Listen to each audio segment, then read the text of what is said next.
Welcome back to the Chamble. This is iScarly wishing you the most thirst of days. It's me, your host, Sad Scarlet. Oh no, sad Scarlet. Yeah, What's I'm wrong, here Scarlet? today. I'm sad. Well, sad Scarlet, how about me and my friends help you turn that frown upside down? Wow. It's me, Scarlet, joined by Dorothy and Jordan and Lee. We are here for not Pokemon Academy Life, which is how that setup usually goes. We're here for more Hollow Knight. Where's my face cam? There we go. I was telling the folks, I don't usually like explicitly invite them to Hollow Knight because this is a very me thing that I'm like not trying to actively get them into for the most part. Today I was just like, hey, had a bit of an off day, not really myself. Oh, Jade, thanks for 16 months. You've been subbed this whole time. Oh my god, girl, thank you so much. Yeah, I needed some company from my pals. So Jordan's here for the I think Your pal Jordan pals. was on for exactly one Silk Song stream. Like literally Yeah, one. it was the one immediately after I'd stopped watching, after I'd finished one battle after another. I was like, I don't care that this is what Scarlett's playing. I need to talk to her about this movie right now. Yup. Which a movie which we still have yet to show Dorothy. We still should. Dorothy, it is crazy. It is crazy that you haven't seen it. But yeah. So yeah, we're all here for this one. For Jordan, and I guess Dorothy's context a little bit, and you know, Lee has watched this, but just know we're in like, let's say like about to enter late game stages, but I just have to wrap up the side quests and get myself really, really ready for this. Because I could go and like knock out the 3 Dreamers and go to the final boss and get an ending right now if I wanted to, but I don't. I have more places I want to explore. I have a Coliseum that I want to do, and then after that, I'm just gonna go fucking crazy. So let's get into this. It would help if I went and get the game capture set up. Actually, you know what? Ooh. Not only am I... Dorothy, thanks for 45 months. Oh my god. Oh shit, what happened to my... What happened to stream? There we go, it's looking better. Hype train's incoming. Ooh, we haven't had one of those in a little while. I had to update my payment information. Oh, I have to, let's see, let me go over here. What am I looking for? Oh yeah, goals. I was actually going to, let's see, what I'm gonna do. I'm gonna end this one.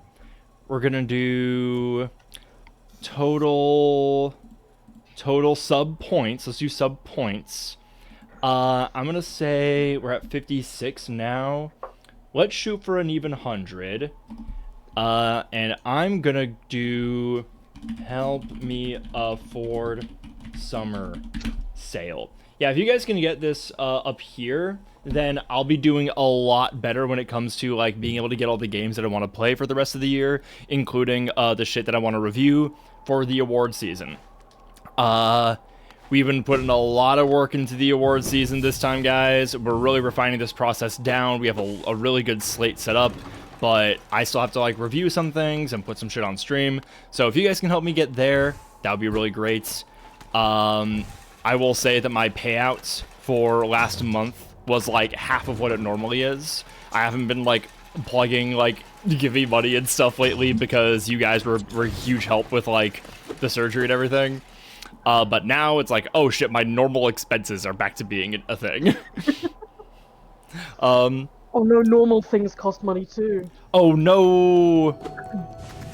Welcome to Crystal Town! Yeah! Now, I'll be totally honest. I don't really know what the lore is with the Crystal Peak. There is a specific area that I know the lore about, but like, what the crystals are and why they're making everybody act like this is beyond me. Yeah, but based on what I know from Dark Souls 2, the crystals are German.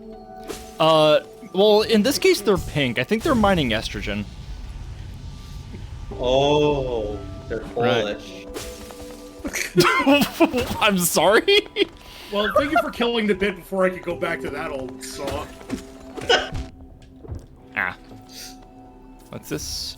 Hey, King's Idol. Yummy, that's gonna give me a lot of points. Gonna give me a lot of things. Hype train passes in 45 seconds. I'm gonna go save those little worms that are over there on the map. So this is for your guys' context. This might be my least favorite area in the game. I've been really procrastinating coming back here. It's because of that. Can't imagine why. The platforming in so like Jordan, you're vaguely aware that like Silk Song's platforming is like really like precision tuned and precise, right? Like hyper, like, you know, requires a lot of agility and like hyper responsiveness, and generally like I'll just say like generally it feels really fucking good to get right. But like Sure. Yes, it's a very like Celeste Sickos kind of game. This game definitely has some of that going on, but you'll notice how like floaty my character is. Like, look how delayed that jump is. The movement controls are not all that precise, sadly, for what the game is. Yeah. So bits like this really bother me. 1 second. I gotta be doing a quick succession. Oh, fuck this. Yeah! Ooh. Okay. But We got a little worm baby. baby. And the best part about doing that is like once you get to the end, the gauntlet stops. You can just freely pass. That part's good. That's a good little reward.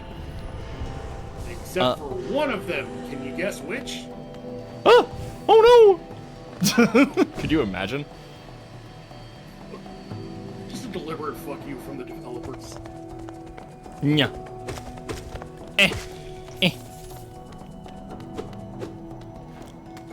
This game does do like I feel. Hang on, let me just try something. No, it didn't work. This game, I do feel a little bad when I talk about this and just like constantly compare it to Dark Souls, because like that's what everybody does, and sometimes I feel like that is rather shallow. Another one. Their noises are so cute. I love them.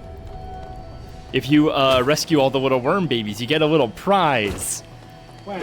Wow. One similarity to Dark Souls that I think is actually kind of meaningful is how your character is just kind of nothing.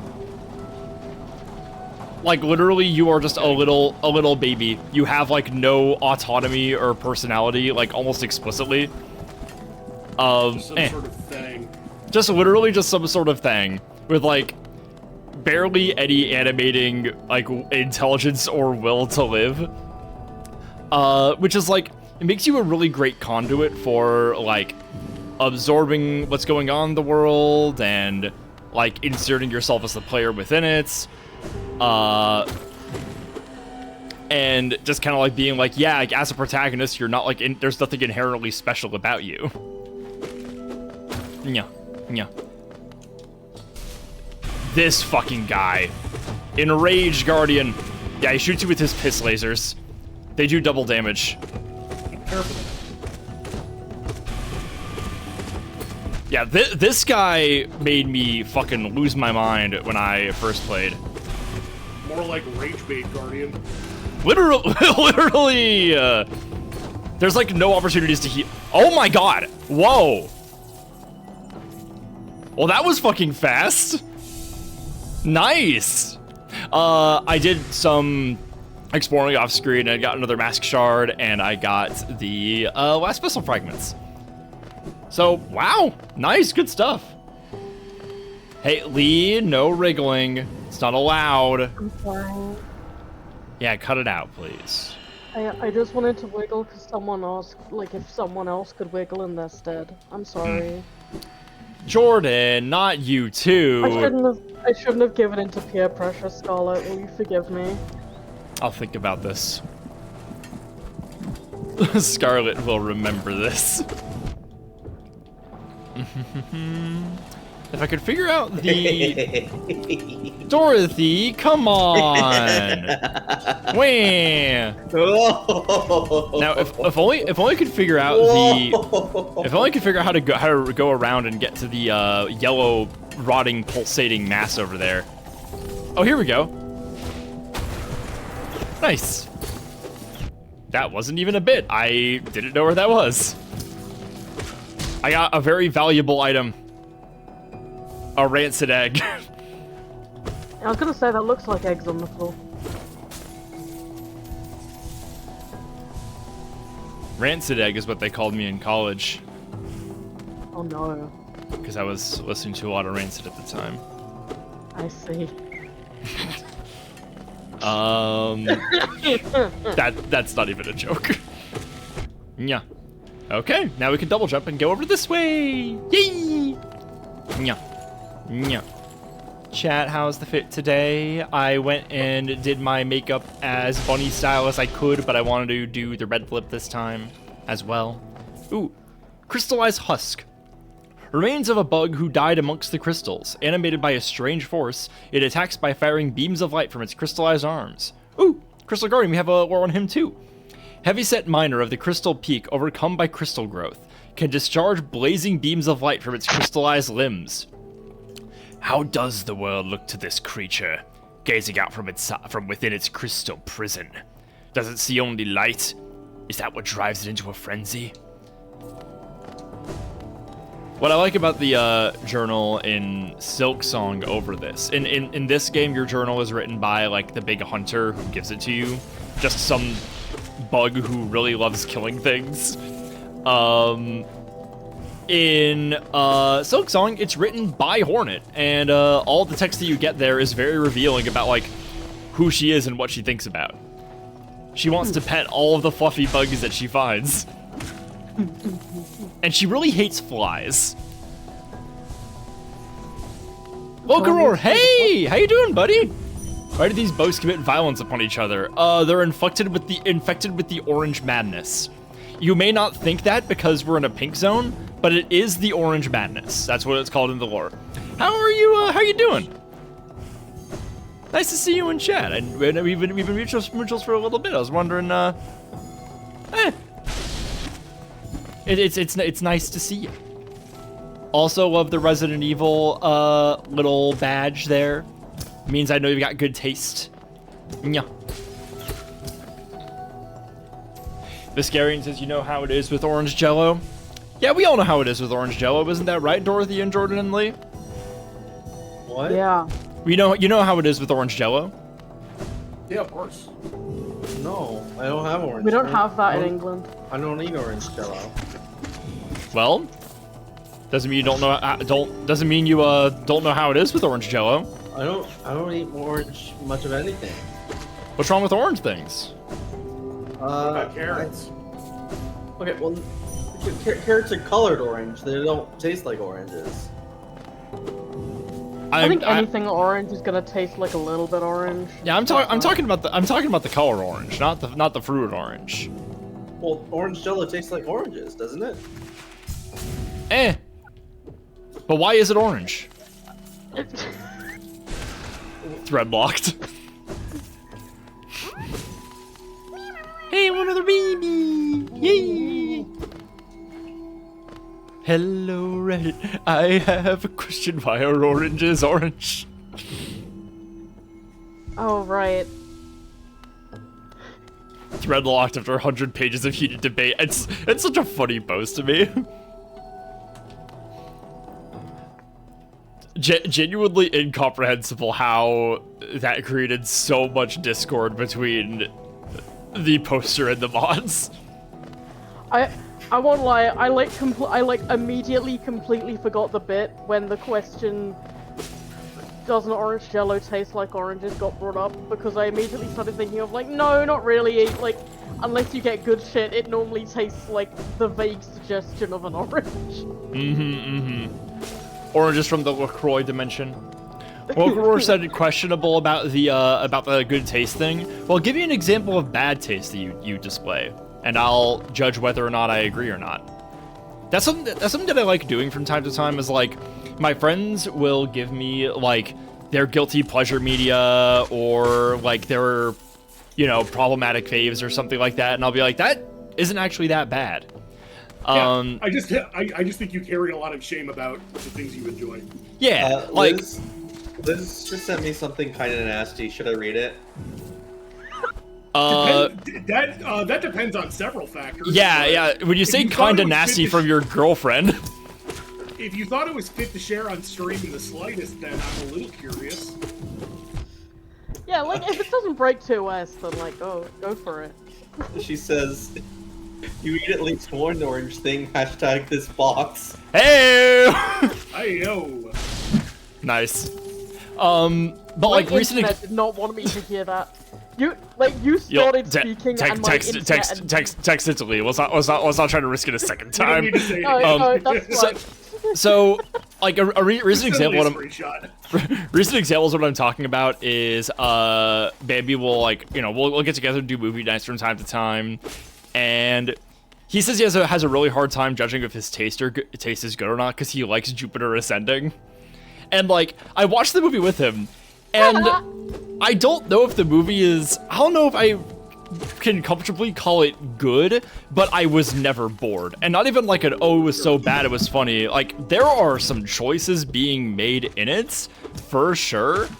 And it seems like the people involved are, like they genuinely gave 100%. And honestly, I can't even say if a movie is bad if it has, Channing Tatum flying around on Sonic the Hedgehog rollerblades.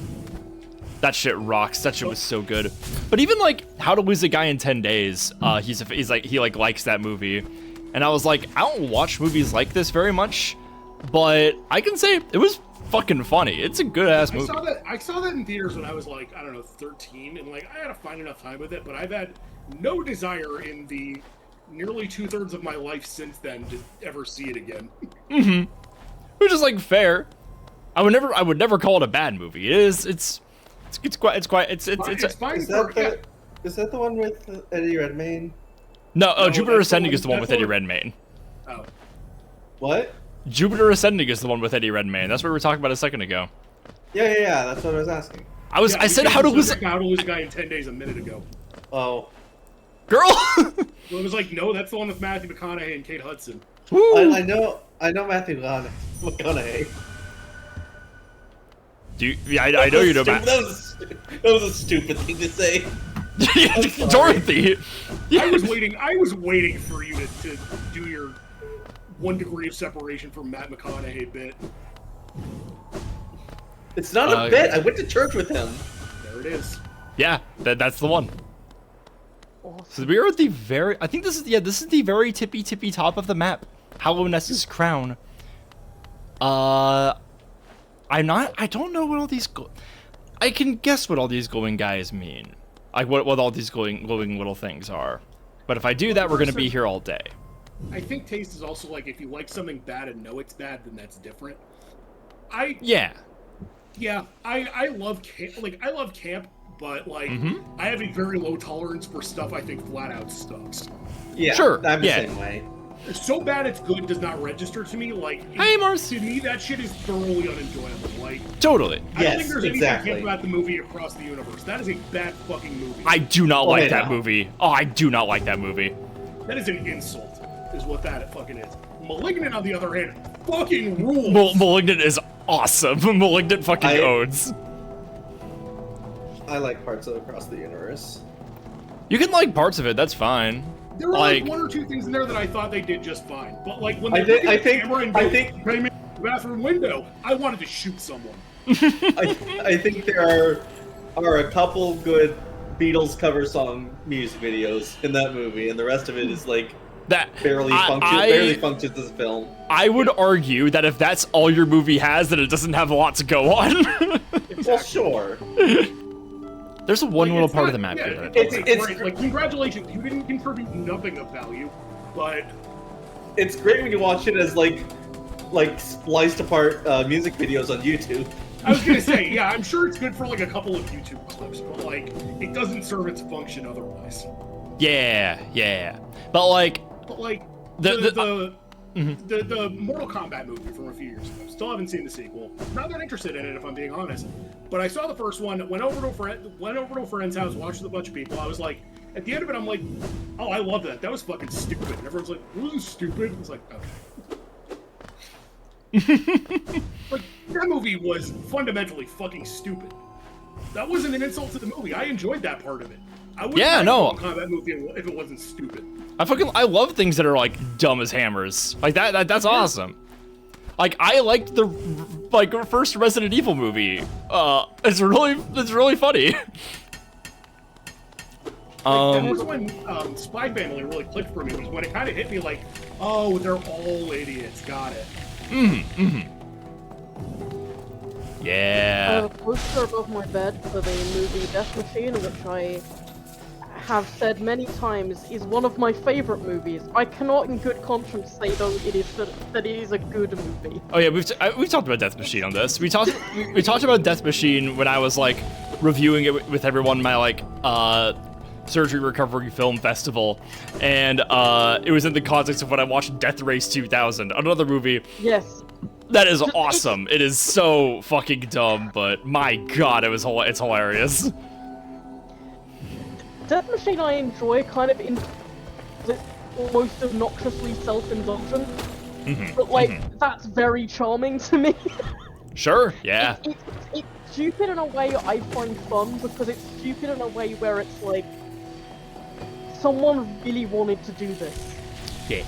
And then there's people who like they like bad things and they will defend them, and it's very clear that they just like they need to eat their vegetables a little bit. Yeah. Yeah. It's stuff like that reeks of like, oh, I liked this when I was 13 and I refused to fully grow up since. Yeah.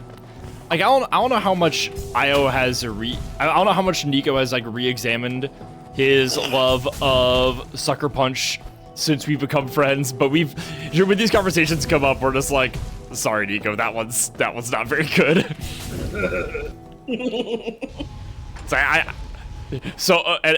Endless love to you. It doesn't help that someone on this particular call is militantly anti-Zack Snyder no matter what. Well, no, not no matter what. What's your Zack Snyder exception? What would it take for you to actually for a new Zack Snyder movie to come out and you go, oh, I actually want to see that? This new Zack Snyder, he's very thoroughly poisoned the well at this point. But I do like the Owls of Ga'Hoole movie. That's fair. Owls of Ga'Hoole is a wacky little movie. I think that movie's better remembered for being a 30 Rock joke. Yeah. And I actually don't hate his Watchmen. That's crazy. I left that movie going, I did not this was expect that perfect from you. because I saw that movie with someone who had never read the comic, in the theater, and I left it going, oh my god, like this movie just like enraged people who read the comic and confused people who didn't. That was so weird. It didn't play the cutscene when I traveled. That's really weird. Like I haven't seen the hashtag Snyder cut of that one.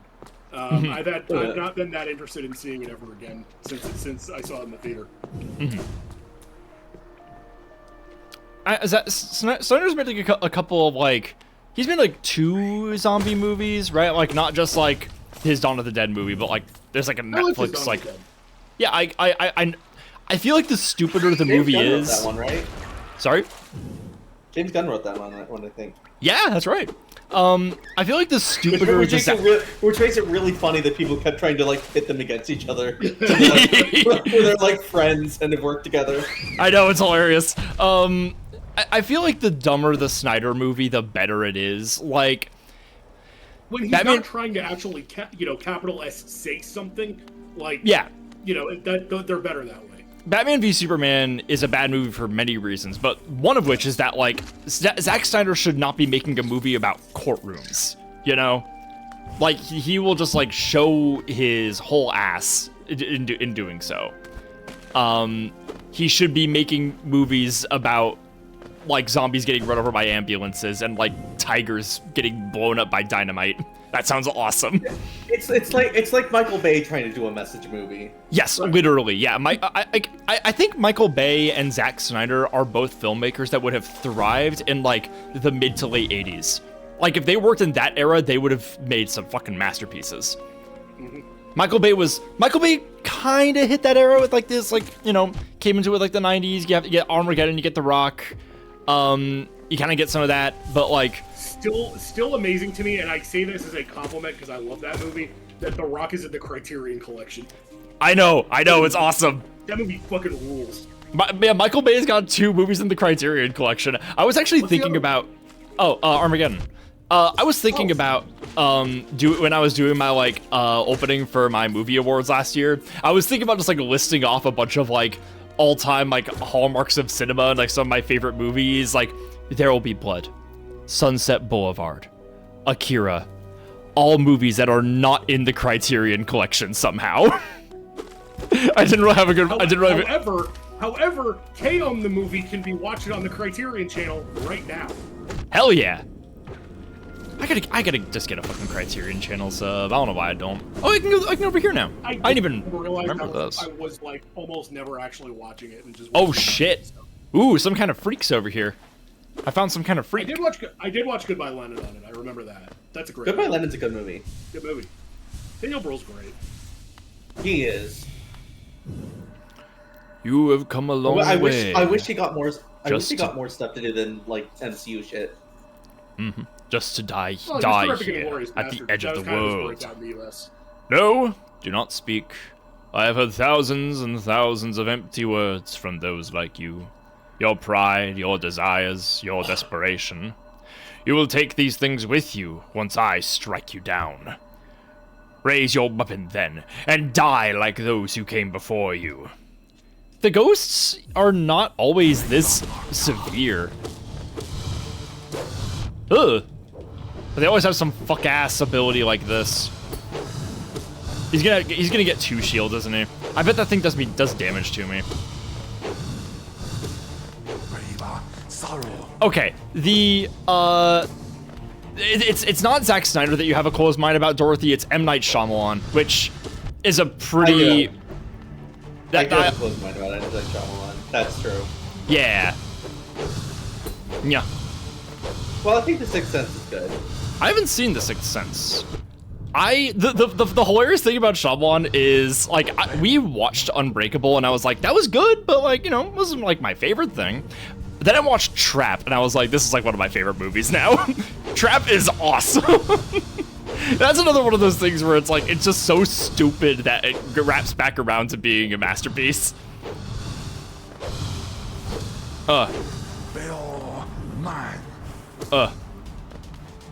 It is, like, one of Tara and I's, like, favorite movies to watch with each other.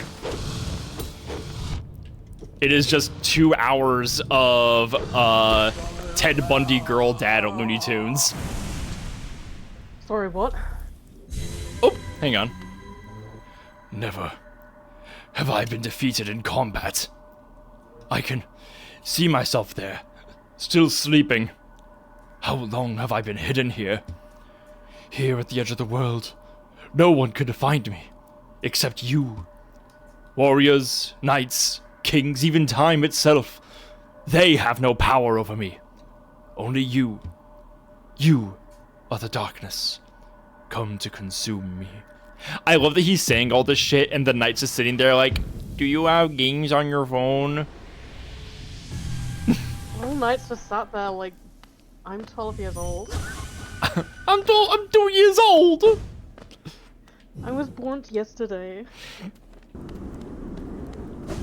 He is, the knight is like in the lore, like an actually pretty old, like, god entity, like half god sort of thing. I'm not really sure on the specifics, because I always drop out before that stuff really comes into full view.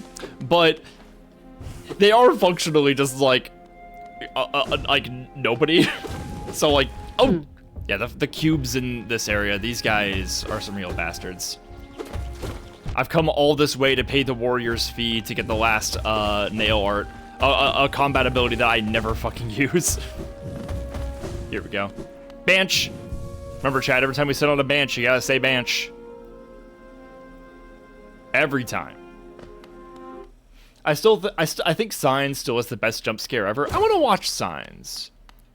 Signs seems interesting. So, what will it be, traveler? Will you pay the price asked of you, or will you leave this place unenlightened? Okay. Oh, shit, it's expensive. I think the price went up since I was here last. I think it was like 200 or 400. And he's the only nail master that makes you pay in order to get his thing, and it's not even that good. Yeah, I know he sucks. I must say, you are an excellent pupil. Your skill with the nail and your thirst to become stronger. You remind me of my brothers. I've taught you all I can. Go back into the world, traveler, and leave me to my solitude. Yeah. Bow.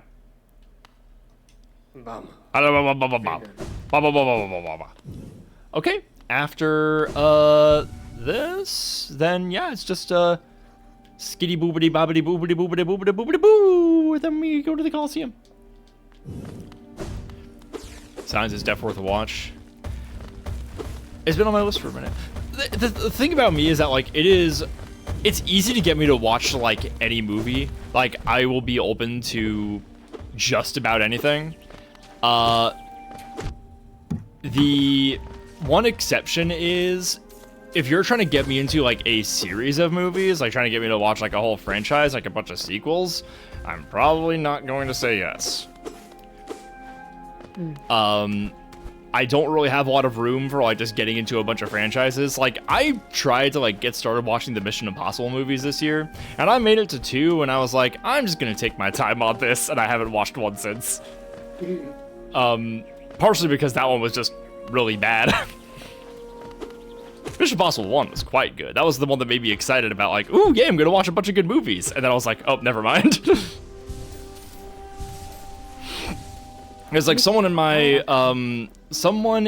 inbox was recommending it's like, yeah, I like the movie Die Hard. So they were like, yeah, you should watch some of those sequels. And I'm like, yeah, it's like 4 movies, and I understand that like one of them is good, so I don't know.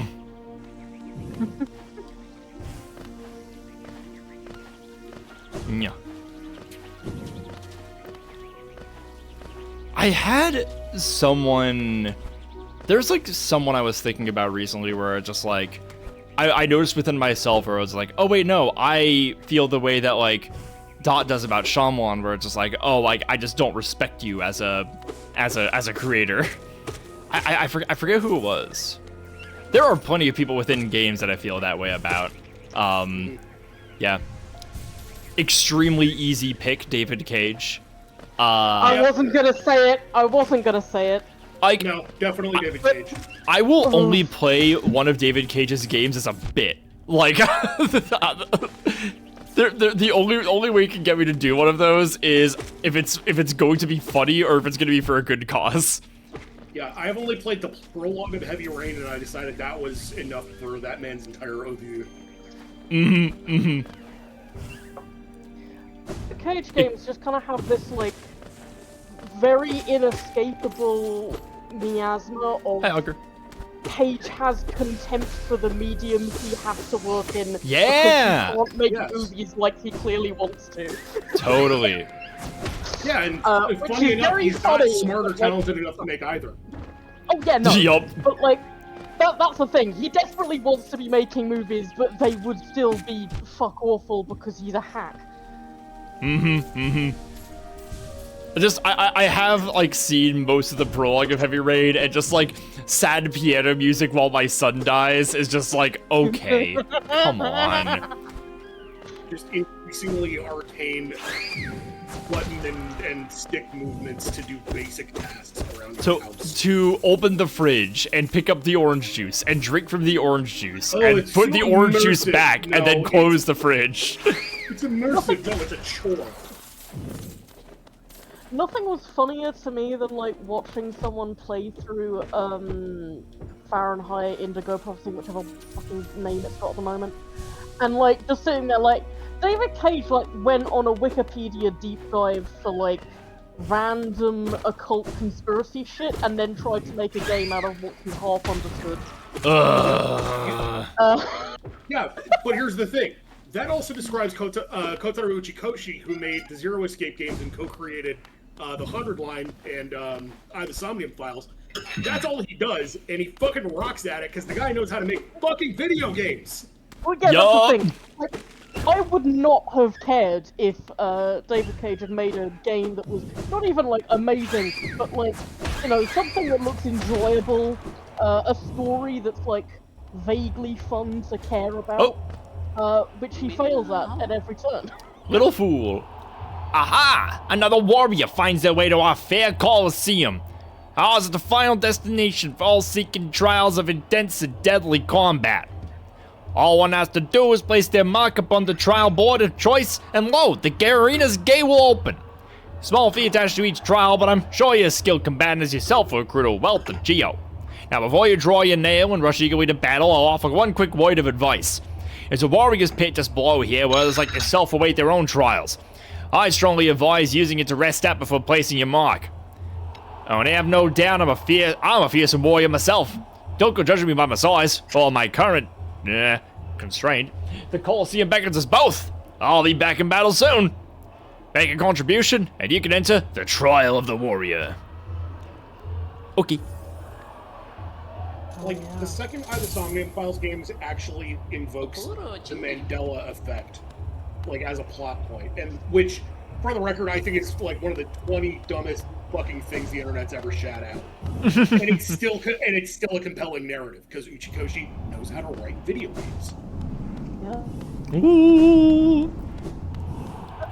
We got the little Colosseum. Learning to write just in general.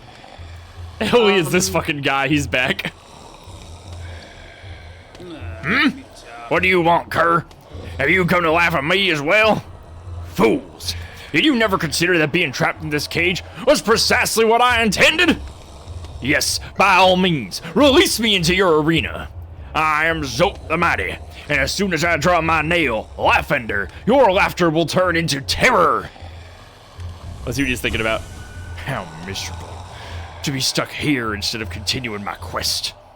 I came to this kingdom to fulfill a promise, and this is what I will do.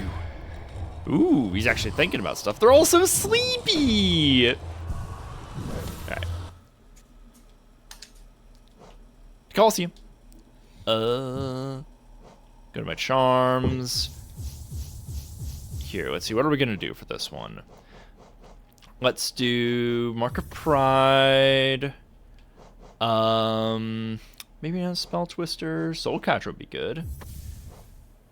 Not Shaman Stone. Is there a... Wait, hang on. Now, Sprint Master only lets you sprint downwards. Doesn't have an uppies. Is there anything here that lets me have better floaty? Sharp Shadow would be useful. Yeah, anything here with good uppies would be good. I don't think I have a good uppie. So I'm going to take Sharp Shadow. And let's see, one more. Ooh, Steady Body. Yeah. Yeah. So now my Shadow Dash, it does damage. Wow. Wow. Ooh, bat. Yeah, someone's getting killed. A little jarring. Ooh, now what could all this? Whoa, look at all this. Ooh. Wee. Oh. Ooh. Yum. Give me more juice. Crispiest lemon. Hi. Welcome to chat. Nice to see ya. Couple of new folks today. Very, very nice. Thanks for joining in, everybody. It's nice to see some new faces. Who is this little freak? Whoa. Hello? You get back here. Ah. That guy sounded squeaky, like some kind of chimp monk. I can hear him chittering. What if a chimp could be a monk? Ow! this will be real in several years. True. Okay, so we just gotta hunt and kill him in this gay and stupid maze. I use my ultimate shadow spells to defeat you. My little bug Hadouken. Yeah. Oh no, I'm out of spell juice. Ow. Got him. Oh hey, he's got a little journal entry. Pale Lurker, forgotten champion of the Colosseum, drawn away by strange obsessions. This odd creature is unaffected by and unaware of the disease drifting through the caverns. Its madness is all its own. Former champion? Oh, god damn it, is this... Oh, thank god. Yay, a simple key! Hey, this guy's DLC, if I remember correctly. Yeah, okay, I'm done here. I think that was the last simple key that I needed. Yay! I got all of them. All right, let's go do some fights. I don't know about religion per se, but I believe that they've been found engaging in ritualistic behavior akin to it. I'd believe it if you told me a group of chips somewhere founded religion. Yeah. No, not even found it. Found a religion. Yeah, found it. Those exist and they're called orangutans. Mmm. It's like a Pokemon evolution. Right.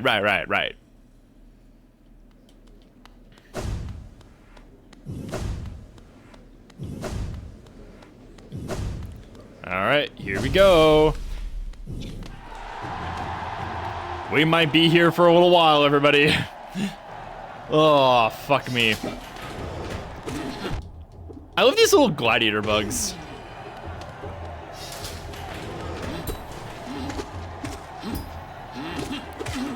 Boing, boing. Now getting a promotion match ticket so I can go fight Jacinth in French. Hell yeah. Hey, there's new little freaks. Yeah, see what I mean about this being some kind of like weird like combat gauntlet / platforming challenge. We're not gonna get into the spike traps on this first challenge that much. Where's the last one? Oh, he's just chilling up there. He just forgot about me. Got him. Uh-oh, the big guy. Fortunately, they do not take many hits to defeat. Because I'm so big and sword and strong. Ugh. I also love the continued trend of all of the enemies in this game having asthma.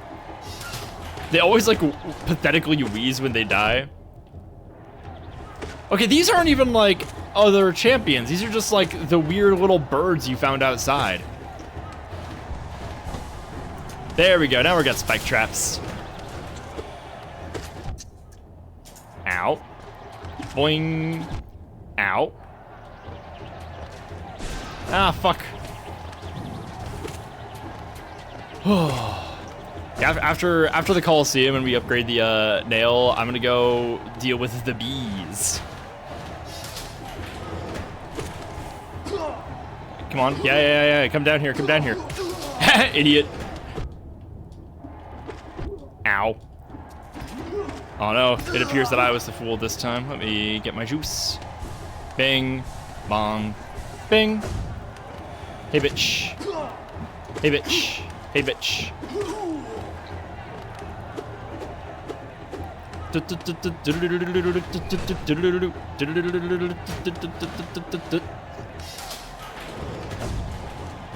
Take that. I should spell twister next one. I should make my beams and lasers even more powerful.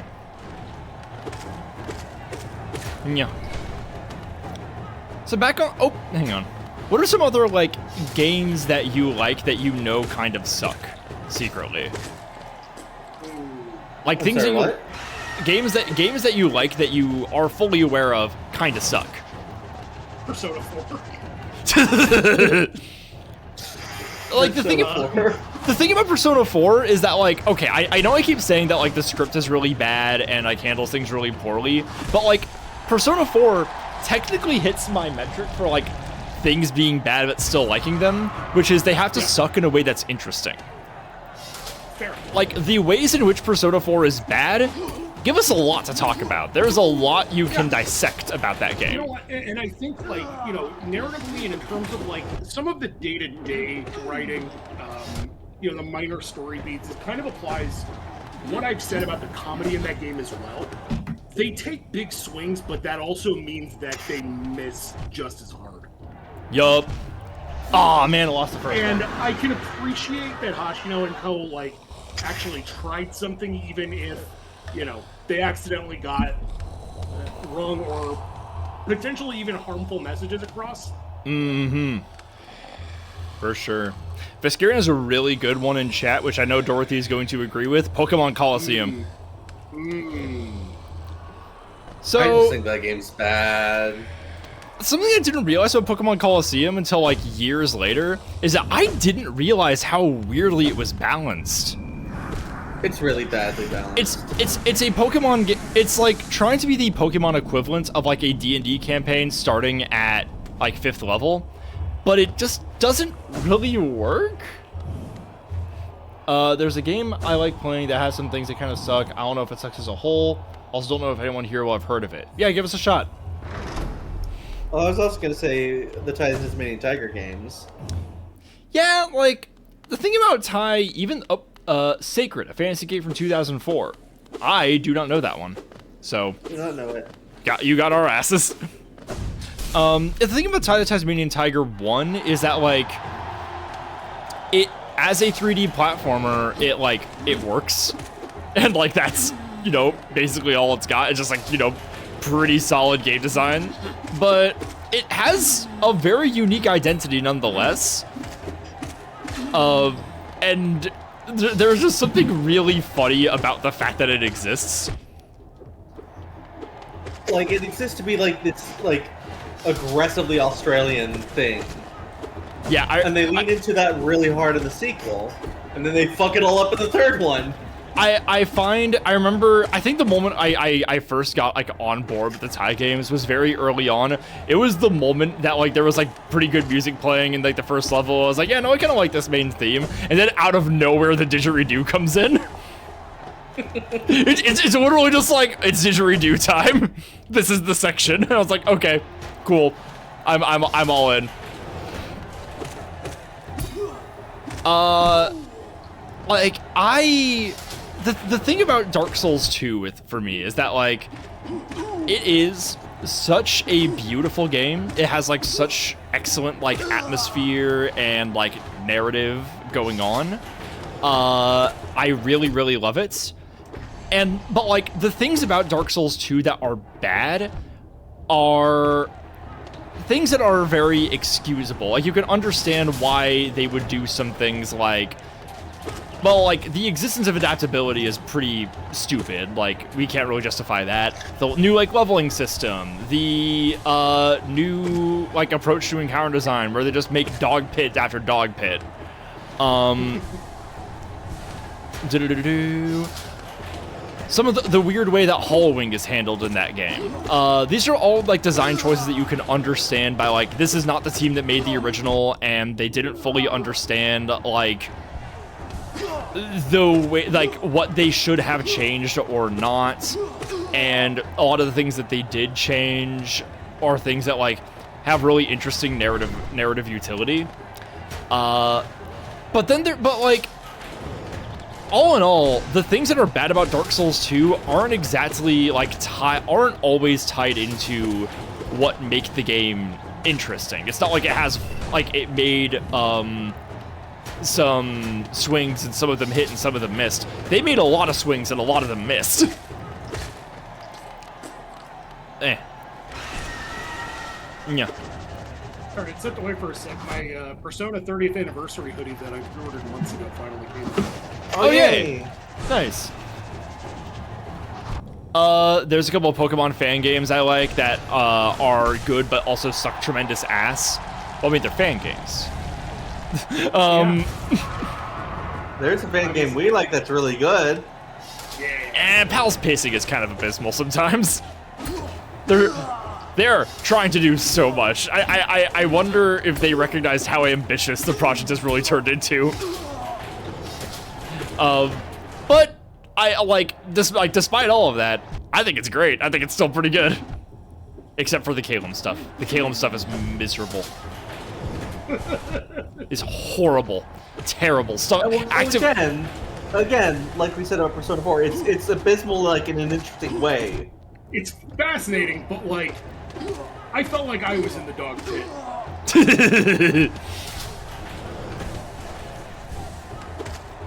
Section that actively made me dislike a character.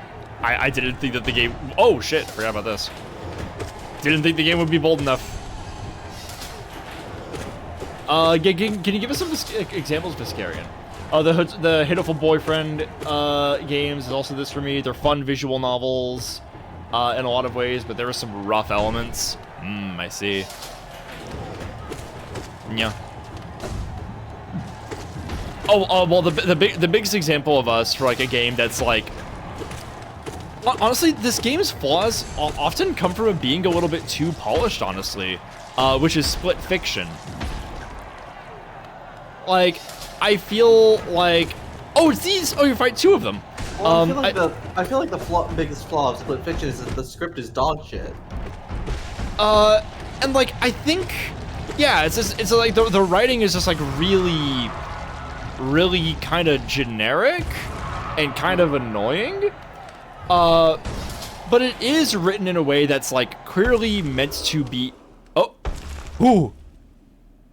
Who's our final challenge? Zote! I don't wanna fight you, Zote! You're just like a shitty old man! Oh my god! You're just kicking around like a soccer ball! Another fool to be cut down by the Laugh-Ender!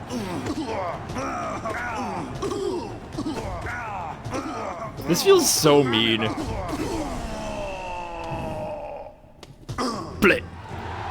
He's fucking dead! No! I killed my boy!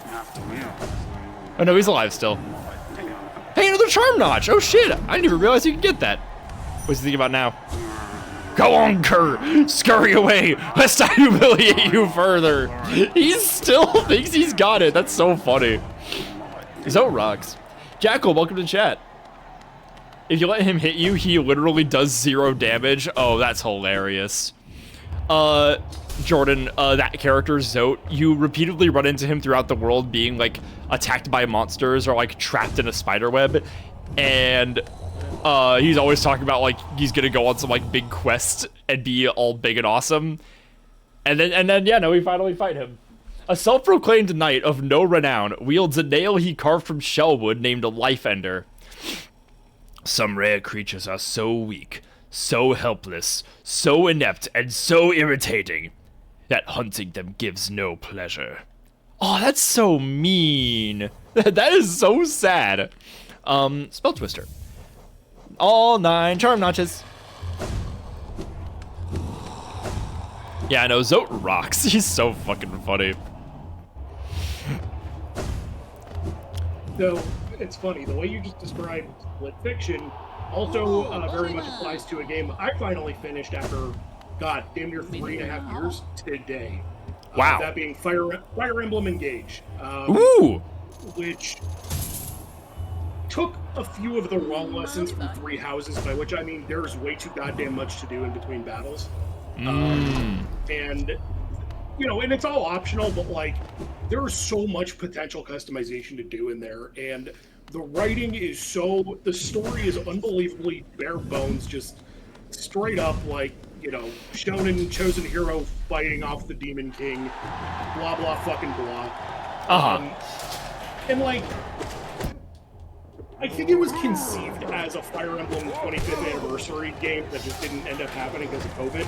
So they just released it as a mainline thing and didn't polish up the story in the slightest. Damn. And like, most of the characters don't really have any depth to them. It's like a couple of character traits and that's it. But the gameplay is unfucking believable. Like, it is, Interesting. like, strictly in terms of combat, it may be the best goddamn Fire Emblem game ever. Wow. Okay. I'm really excited for Fortune's Weave. Hi, Hiko I'm Nico. so fucking excited. Nico! For Hey, Nico. I said, ooh, girl. Nico, I do have to confess to something earlier, and I hope you forgive me. We were talking about, like, being okay with, like, our occasional bad taste and being like, yeah, it's okay to like things that suck from time to time. But I did name drop you in Sucker Punch. I'm sorry. I would feel bad if I didn't say Actually, here's the thing. You didn't need to tell me. I would have felt bad saying that behind your back. Oh shit. I mean, technically speaking, it's not behind my back. We've look at the VOD whenever. How often do you do that? I've been out again, I do. So, oh, okay. Either I way. was rewatching our the finale of our Persona 3 series earlier today. Oh wow. Oh, you got to listen to us all cry again. I forgot how like fucked up the end of Akinari's social link and the every time. got us. Oh shit. Every time. Every fucking time. Yeah, Nico, I was just talking about it here. God. I brought it up in our chat earlier. I don't know if you saw it. I finally finished Fire Emblem Engage today. I can see that. You've now beaten me, and that I haven't beaten that either. I got that game day one, and I didn't finish it until today. Damn. Granted, Oh, good, the cubes. Granted, I did the DLC story and most of the parallel also. Like, I've got. Oh Jesus! like, The 52 cubes! hours. The cubes! Yeah.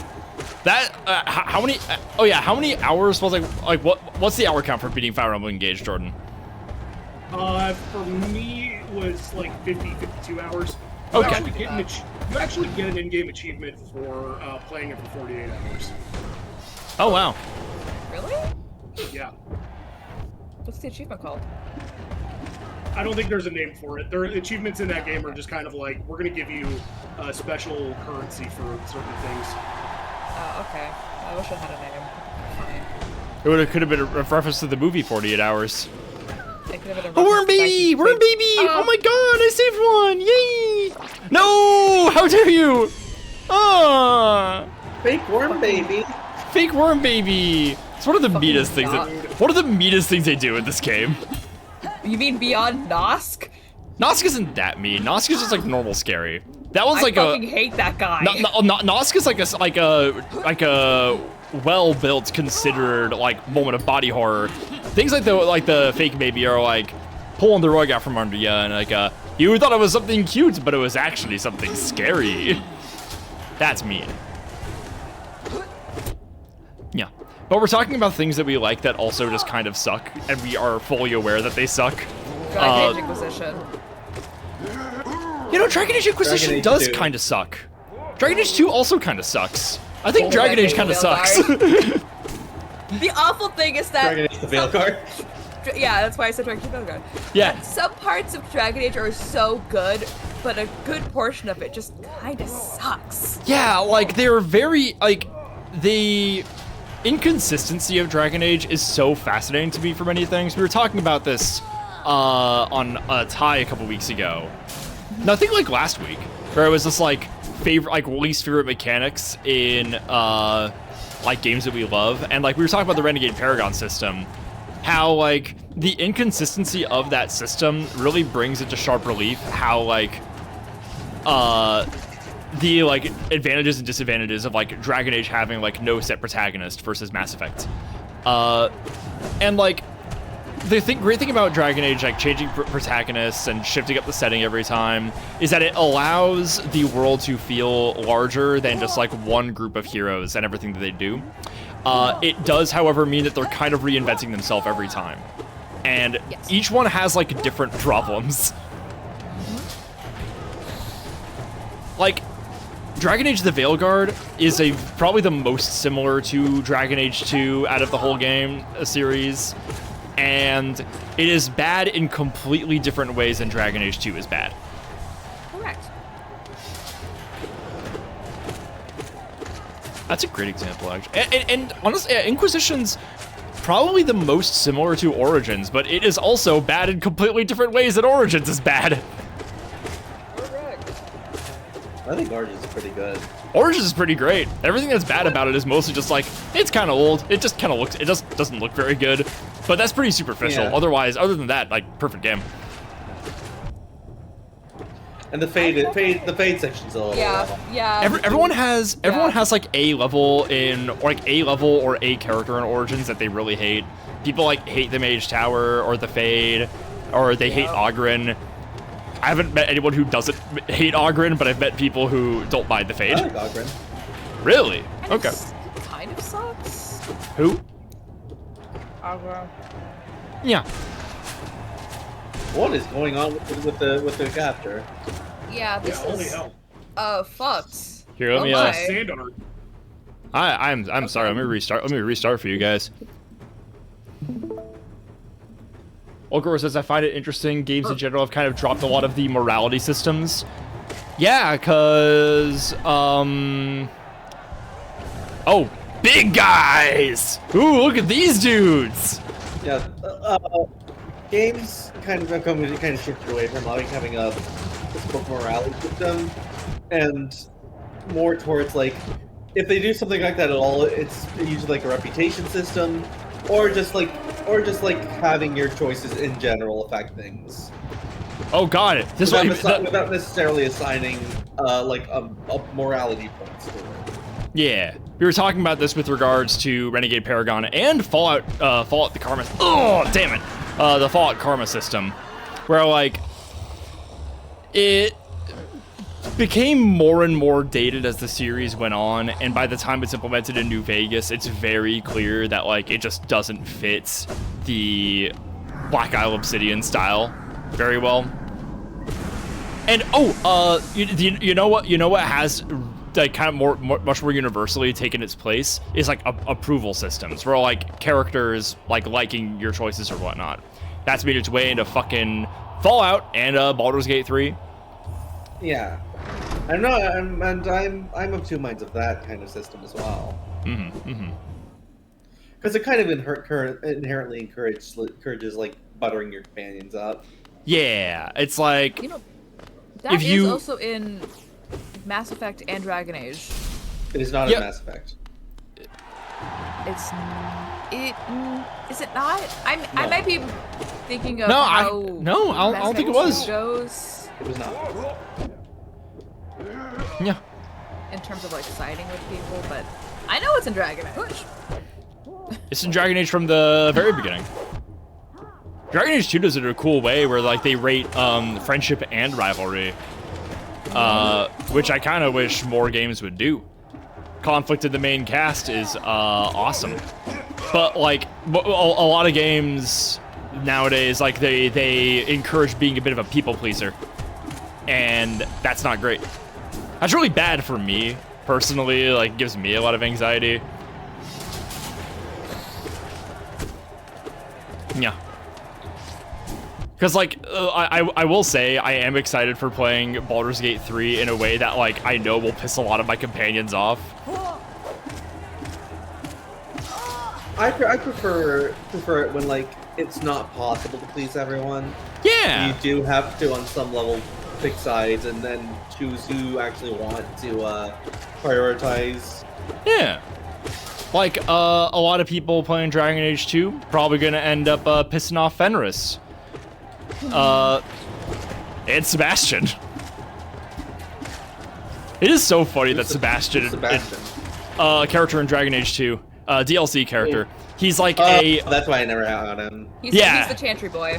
Yeah. Oh. He's pretty. Yeah, no dragon never got him. There's this hilarious detail in Dragon Age Inquisition where you know, if you side with Anders in Dragon Age 2, Sebastian is going to go back to Starkhaven and like start planning his revenge, and he will invade Kirkwall if you send Starkhaven support in like a War Table Inquisition. And it's also revealed that Varric explicitly never answers any of the letters he gets from Sebastian. So like, Even like the neutral character who is like gonna stand by a Hawkeye no matter what, just universally dislikes that character. Fucking Varric opening another letter for like the nth time this past three Great, months. that guy. I was hoping I'd see the last of him. Throws it in the fire. A lot of older CRPGs will just have companions who will leave if you pass the limit or not, or just like hang out with other companions. Yeah, totally. What I like is like characters who are like specific to a evil playthrough, you know? Like Baldur's Gate 3, it is much easier to get Minthara in your party if you're playing an evil character. Yeah. We never got Minthara. I wonder what that would have changed up. Having me do this again is so evil. Come on, guys. We can just skip it.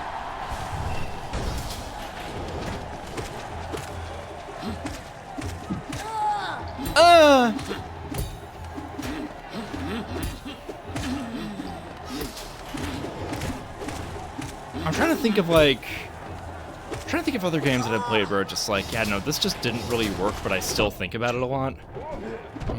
I can think of a series like that definitely, overall, very glad I had played them. Still looking forward to whatever may come next. But it definitely makes questionable, smaller decisions, but at least in ways that are worth discussing. That series being Danganronpa. Mm-hmm. Okay. Danganronpa has made some choices throughout its run, and not all of them good, but at least all of them discussion worthy. Right. I think that's worth something. Like, it's definitely, something that, again, takes massive swings and does not always connect on a hit, but man, when it hits right, it fucking hits. Yup. Oh shit. Fuck.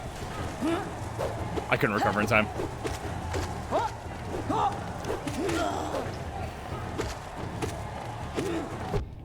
Yeah.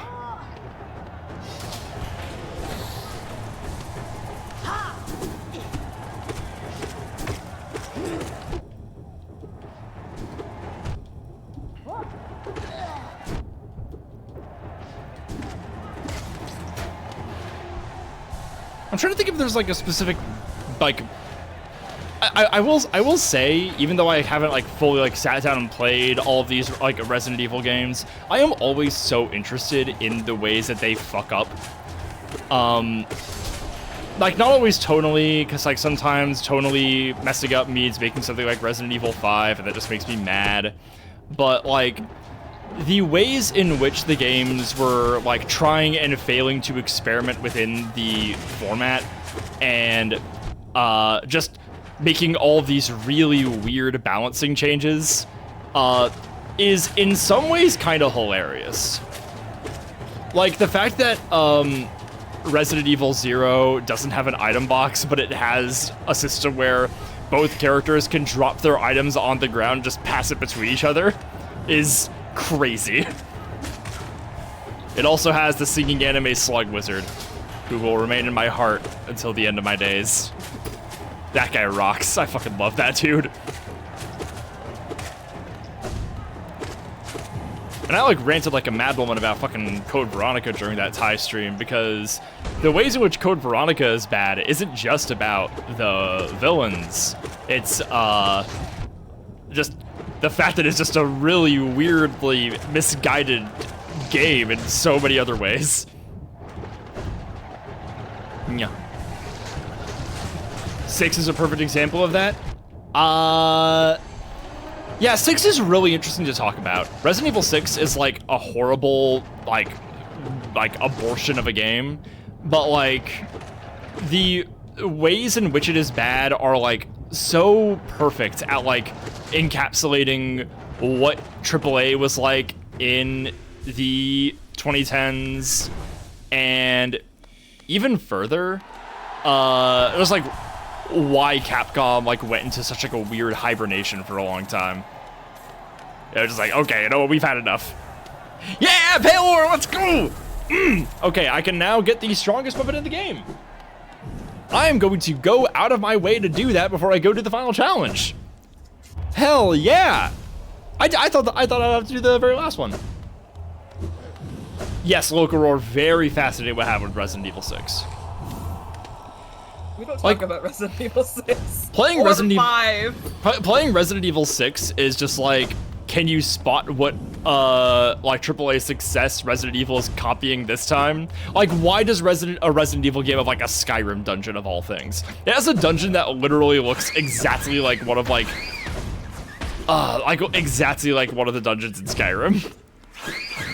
It's the one with like the little like cave like ship hideouts. There's something that looks exactly like that in the game. It's really funny. Whee! No fall damage. Wee. Whee! The sound of my ankle snapping. I can't believe we're talking about games that suck but are still interesting to talk about, and I still haven't mentioned Alan Wake 1. Alan Wake 1 is like Alan Wake 1 is trying to achieve a presentation that looks incredibly dated. It just wasn't really there for what it was trying to be. Like Remedy's cutscene work, we all agree, is pretty good. Like everything we've seen in Control looks pretty awesome.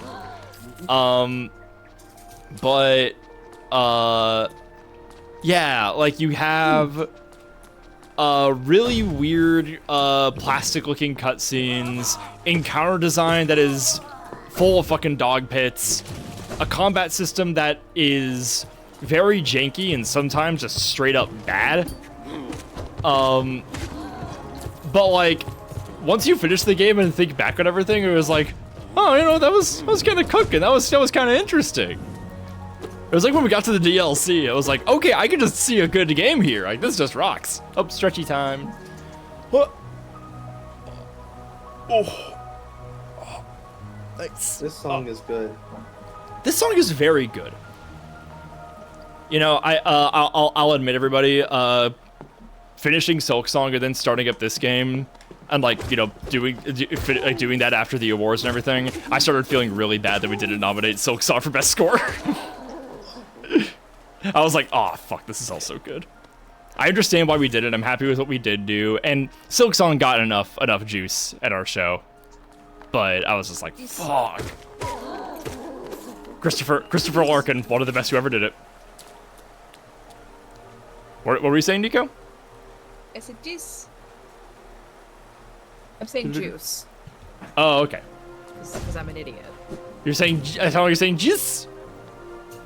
Like you were saying juice, but removing the vowels. Mm-hmm. Oh, I see. That was. I added a couple things to my my backlog list of my favorite games ever, and realized this is no longer a top 50. Somehow I went over a while ago, and now it's at 55. Oopsie. You failed. You failed. Stupid. Who failed? Jordan. Oh. Also, Sorry to hear, Jordan. Jada, hi. Hi. I love the music here, especially with the rain ambiance. I listen to it when I sleep sometimes. Yeah, arriving in the City of Tears was the first time I was like, okay, no, I think I'm gonna really like this game. And then I kind of got lost along the way. I never really found my way back to it for a long time. The thing that like never really got me to click with Hollow Knight for the longest time is that like I still have a lot of trouble trying to identify its plot. And my tastes have changed a little bit since then, where like that is not as big of a problem for me. I was thinking of like a really thin plot and just like really strong vibes and atmosphere and just like emotional like themes, and it can like still be good and work for me.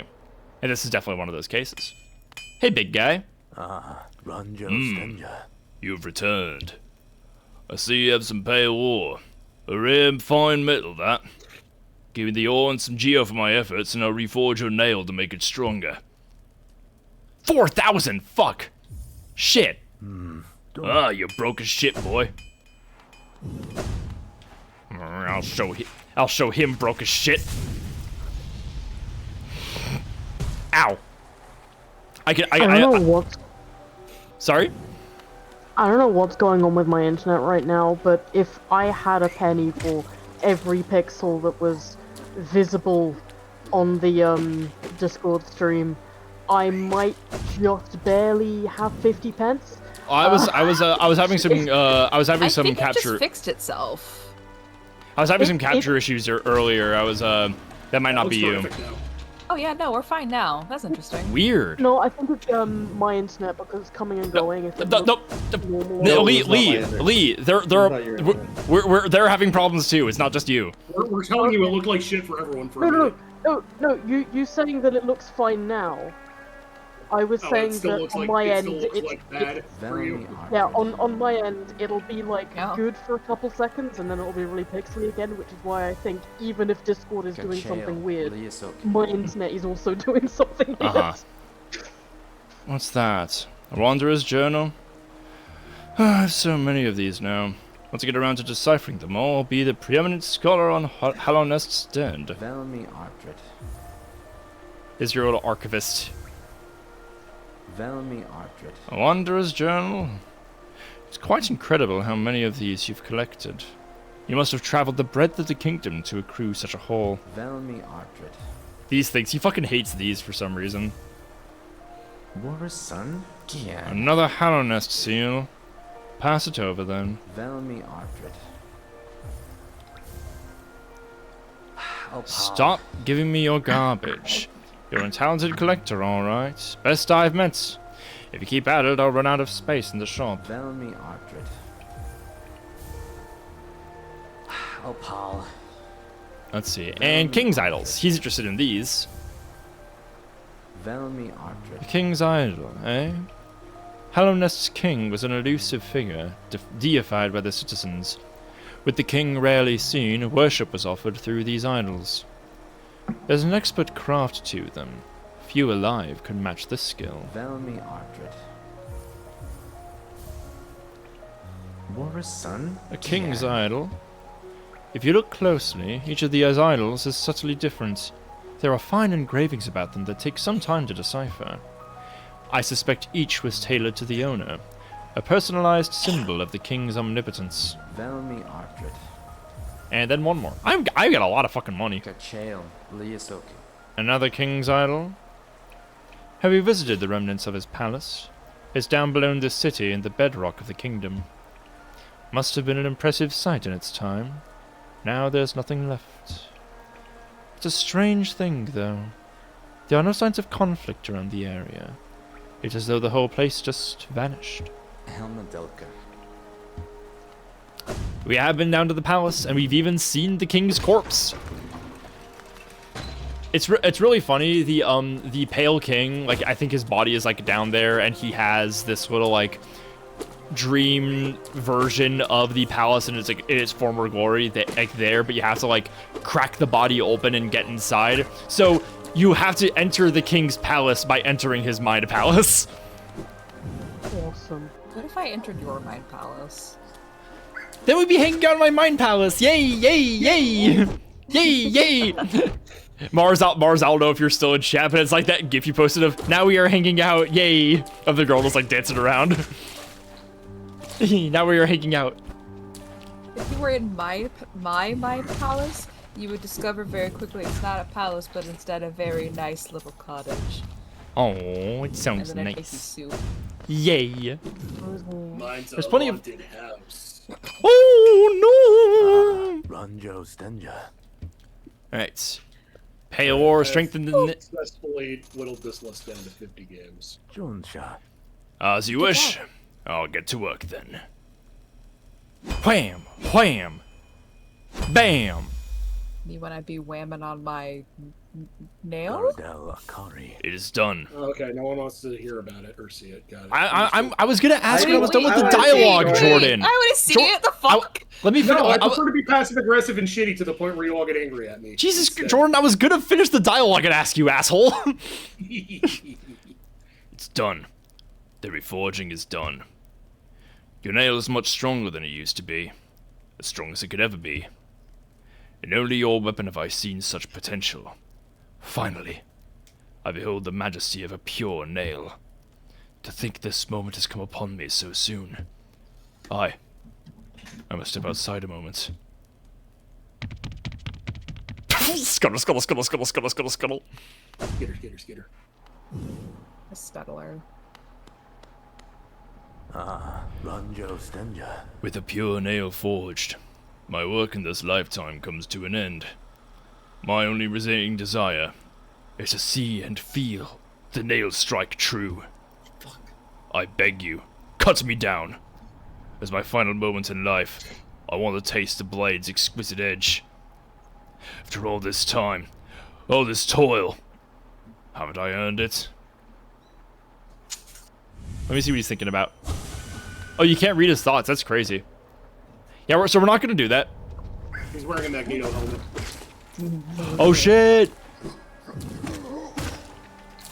Holy shit, Magnus. What the fuck are you doing in here? Tell me a little bit about the top 50 though, Jordan. I don't have it in any particular order. I did have to shave a handful of games off and also added a couple more. So, unfortunately, Fuser, though I just thought to add it, did not make the cut. Fair. It's more like toys. Yeah, it's toys. A couple games from 10 years ago that I played the shit out of at the time and even enjoyed quite a bit, but have no intention of ever going back to. Those being Overwatch and Fallout 4. Which got cut, you say? It got cut, yeah. Yeah. Bayonetta 2 was, I think, the last 2? one out. Oh, God damn, the first two Bayonetta games are so much goddamn fun. they're so good. They're so good. They're some of the best. I've got other platinum in here, don't you worry. And I already forgot what else I may have got. Night in the Woods almost didn't make the cut because honestly, I loved that game when I played it, but I remember next to nothing about it. So, as for what did make the list, this is in no particular order. And there's going to be a lot of overlap, I think, with Dot's list, at least from what I've seen. I've got, of course, Persona 5 Royal, which you may not know this, but I'm playing it again. Just shoot. What? I did. Yeah, I did see you. Yeah, no, I managed to finally, now that it's back on Xbox Game Pass, I managed to recover my older New Game Plus save data. Nice.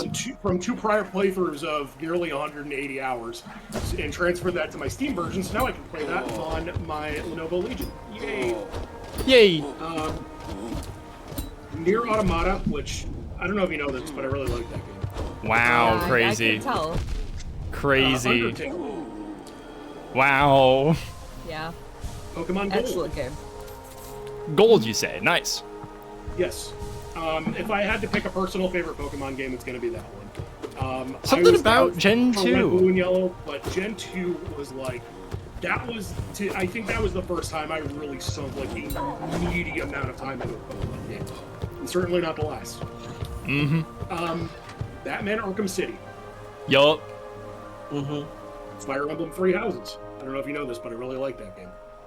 Songstress Marissa. Persona 3 Reload. Metal Gear Solid 3. Ayo. 1000 times Resist.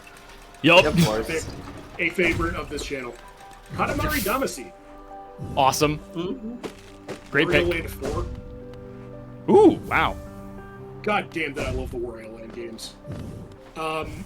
Metal Gear Solid 2. Over 3? Cool. I can respect that. I'm kind of coming from the top, but this is also not really in a particular order at this point. Okay.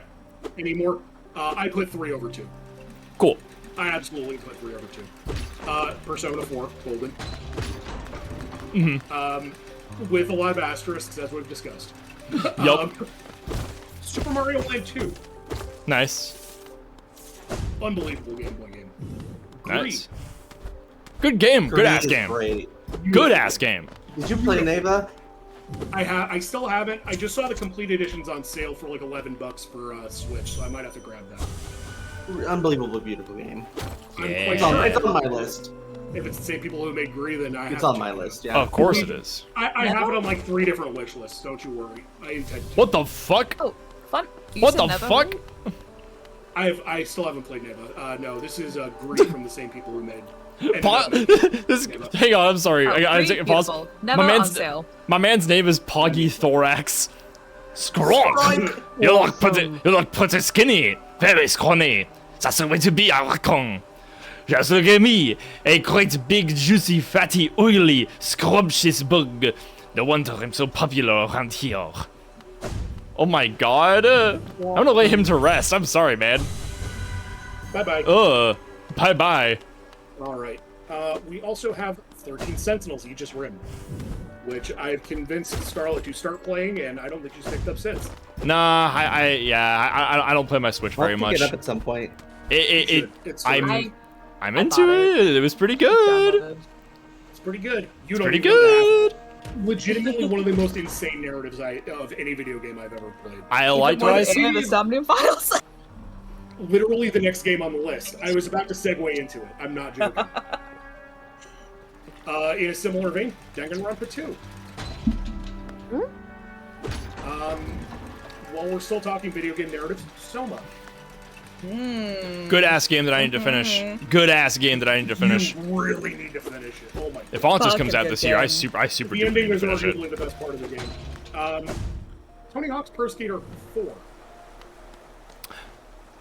Everyone swears by 2 and 3. I grew up on 4, and 4 is outstanding. Oh, For my money, the best Tony Hawk soundtrack. look at her. She looks so pretty. Whoa. Welcome to my stage, little one. I'm Marissa, a songstress of some renown, though, given the sorry state of this place, you may find it hard to believe. Huge crowds once flocked to hear me sing, then something changed. The audience, once so enwrapped, began to leave. I continued to sing, yet my voice fell silent upon their ears. Perhaps you'd care to listen to me sing? You'll be the first in an age to hear it. Oh. Let's just sit here for a little bit. This is beautiful. Wow. So Jordan, are you done with your list? Jordan's muted. Oh, because I pulled up my list, which I still need to update. She. I just realized. Being weird. I just realized she's singing the City of Tears theme. It's the same melody. It's key shifted.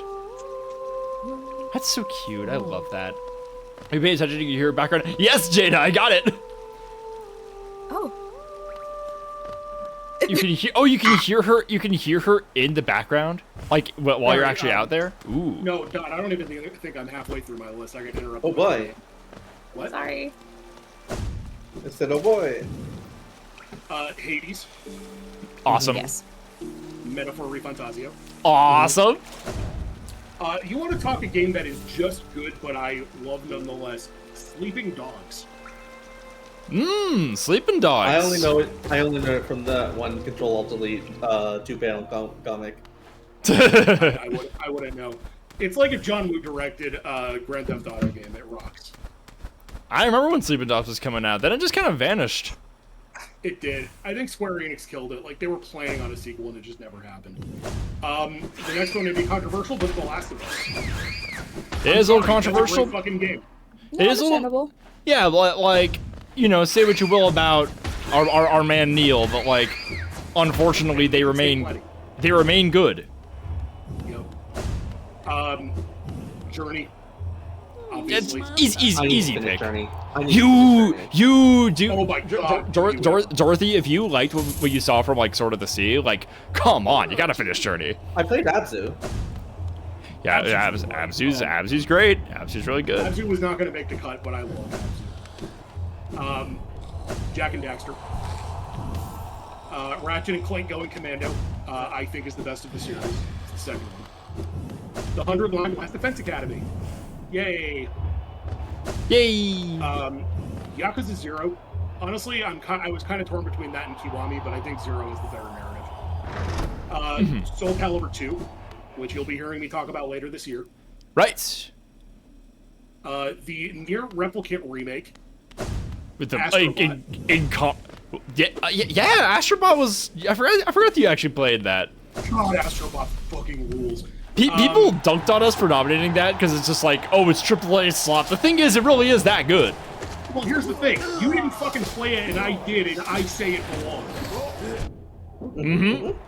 Yeah. And by you, I mean the people complaining about it. Yeah, I know. I know. You're not. Fuckers did not play it. It is that goddamn good. It is like the most purely joyful platformer I have played in ages. Uncharted 2. Hard to argue. Here's a great 7 out of 10 game. Aggressive Inline. Oh. Fire Emblem Warriors 3 Hopes. I have the Somnium Files Nirvana Initiative. I have 2. Yeah! This one probably shouldn't have made the cut, but I had a blast with Saints Row 4. Yeah, that's real. That's real. Power Wash Simulator. Awesome. Diablo 3. If for no other reason than the sheer number of hours I've spent into it. Right. Persona 3 Portable, which I played enough that I think it deserves its own entry here. And I've got 10 more and we can go to gods. Control, of course. Nice. Control was on my list before I even finished it. Yeah. Deltarune. Nice. The first Wario Land. Ooh. Night in the Woods. Nice. OG Roller Coaster Tycoon. Awesome. Disco Elysium, the final cut. Yup. Donkey Kong Bonanza. Another game that you loved. Another awesome platformer that you just really liked. Loved it, loved it, loved it. God can affirm it's a very good game. What is? Donkey Kong Bonanza. Yes, it's a great, excellent. Guitar Hero 3. And Balatro. Nice. Yeah, that one deserves a spot. That one. I'm sorry, Jordan, for paying attention to something my mother texted me for a second. I'll see it in my heart or something. Jesus fucking Christ. Okay, no, this challenge is really hard, actually. Yeah, Jada in the chat was like, I don't know if you could do No, I this. finished the list. Oh, okay. I have my list open as well. It needs a serious rework, but I'm having trouble Same with logging mine. onto backlog right now. But right now, what I've got on it is Disco Elysium. You're working in descending order, right? Yes. Disco Elysium is my favorite game of all time. Really hard to beat that, yeah. Wind Waker. P5R. Yup. Red Dead 2. Great. Expedition 33. Yay. Mine's in the top 5 too. Pentiment. Awesome game. Awesome. We streamed that earlier this year. Amazing game. So yes, cool. I'm so glad we got to do that on stream. It's such a good Very, game. very cool game. P3R. New Vegas. Tie the Tasmanian Tiger. Baldur's Gate 3. Tie is over Baldur's Gate 3? What? Tie is over Baldur's Gate 3? Yeah, I love Tie. Awesome. I love that. Kid Icarus Uprising. Cool. Which is fantastic game. I sunk 300 hours into that when I was in high school. Pokemon White version. Doom. 2016. Yup. Breath Oh of the my god, Wild, it's these fucking guys. BioShock. Awesome. The One of my original faves. BioShock. One of my faves. A Highland Song. Good ass game! I don't think Jordan was really around for when me and Scarlett were in really Highland Song. I was around a couple times when you just played it in Discord. Yeah. Yeah. Delightful little game. Inkle's one of my favorite little indie studios. Yeah, no, they're awesome. Heaven's Vault is Heaven's Vault is another game that also kind of sucks, but is also really interesting. I also really like that game. I really like Heaven's Vault. Pokemon Mystery Dungeon Explorers of Sky. Hard to argue with that. KOTOR 2, which is a weird game because it's not finished, but it's still also one of the best games of all time. Mm-hmm. Super Mario Odyssey. Oh yeah. Halo Reach. Katamari Damacy, Neva, Here's the Kingdom, Luigi's Mansion, KOTOR 1, Assassin's Creed Black Flag, Good game. Pikmin 2, Halo Combat Evolved, Firewatch, which I still need to show Scarlet someday. Yes, you do. Oh, Yeah, Firewatch rocks. Crazy I haven't Firewatch played is that. You so never played good. Never gonna make Firewatch? my cut, but I really liked Firewatch. That's crazy. Pokemon Conquest, Chrono Trigger. Until Then, which I do want to do on stream someday. That is such a good game. Really weird. Like, I feel like I missed the best part of the game when you were showing it off to us. You like, really did. Well, I caught the first twist, and we were like, what the fuck is happening here?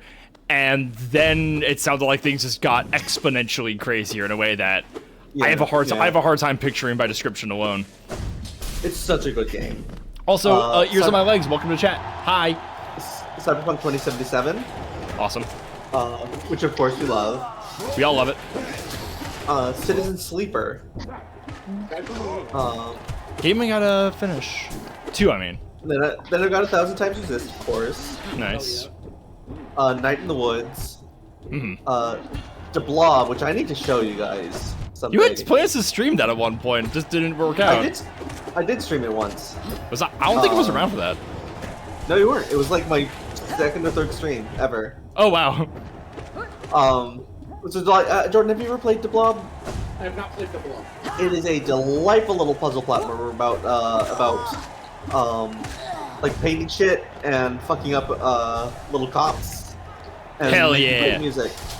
I've also got Dishonored, Dishonored 1, I mean, Three Houses, Portal 2, Yup. Super Mario Brothers Wonder, which I really loved, Awesome. Suzerain, which I adore.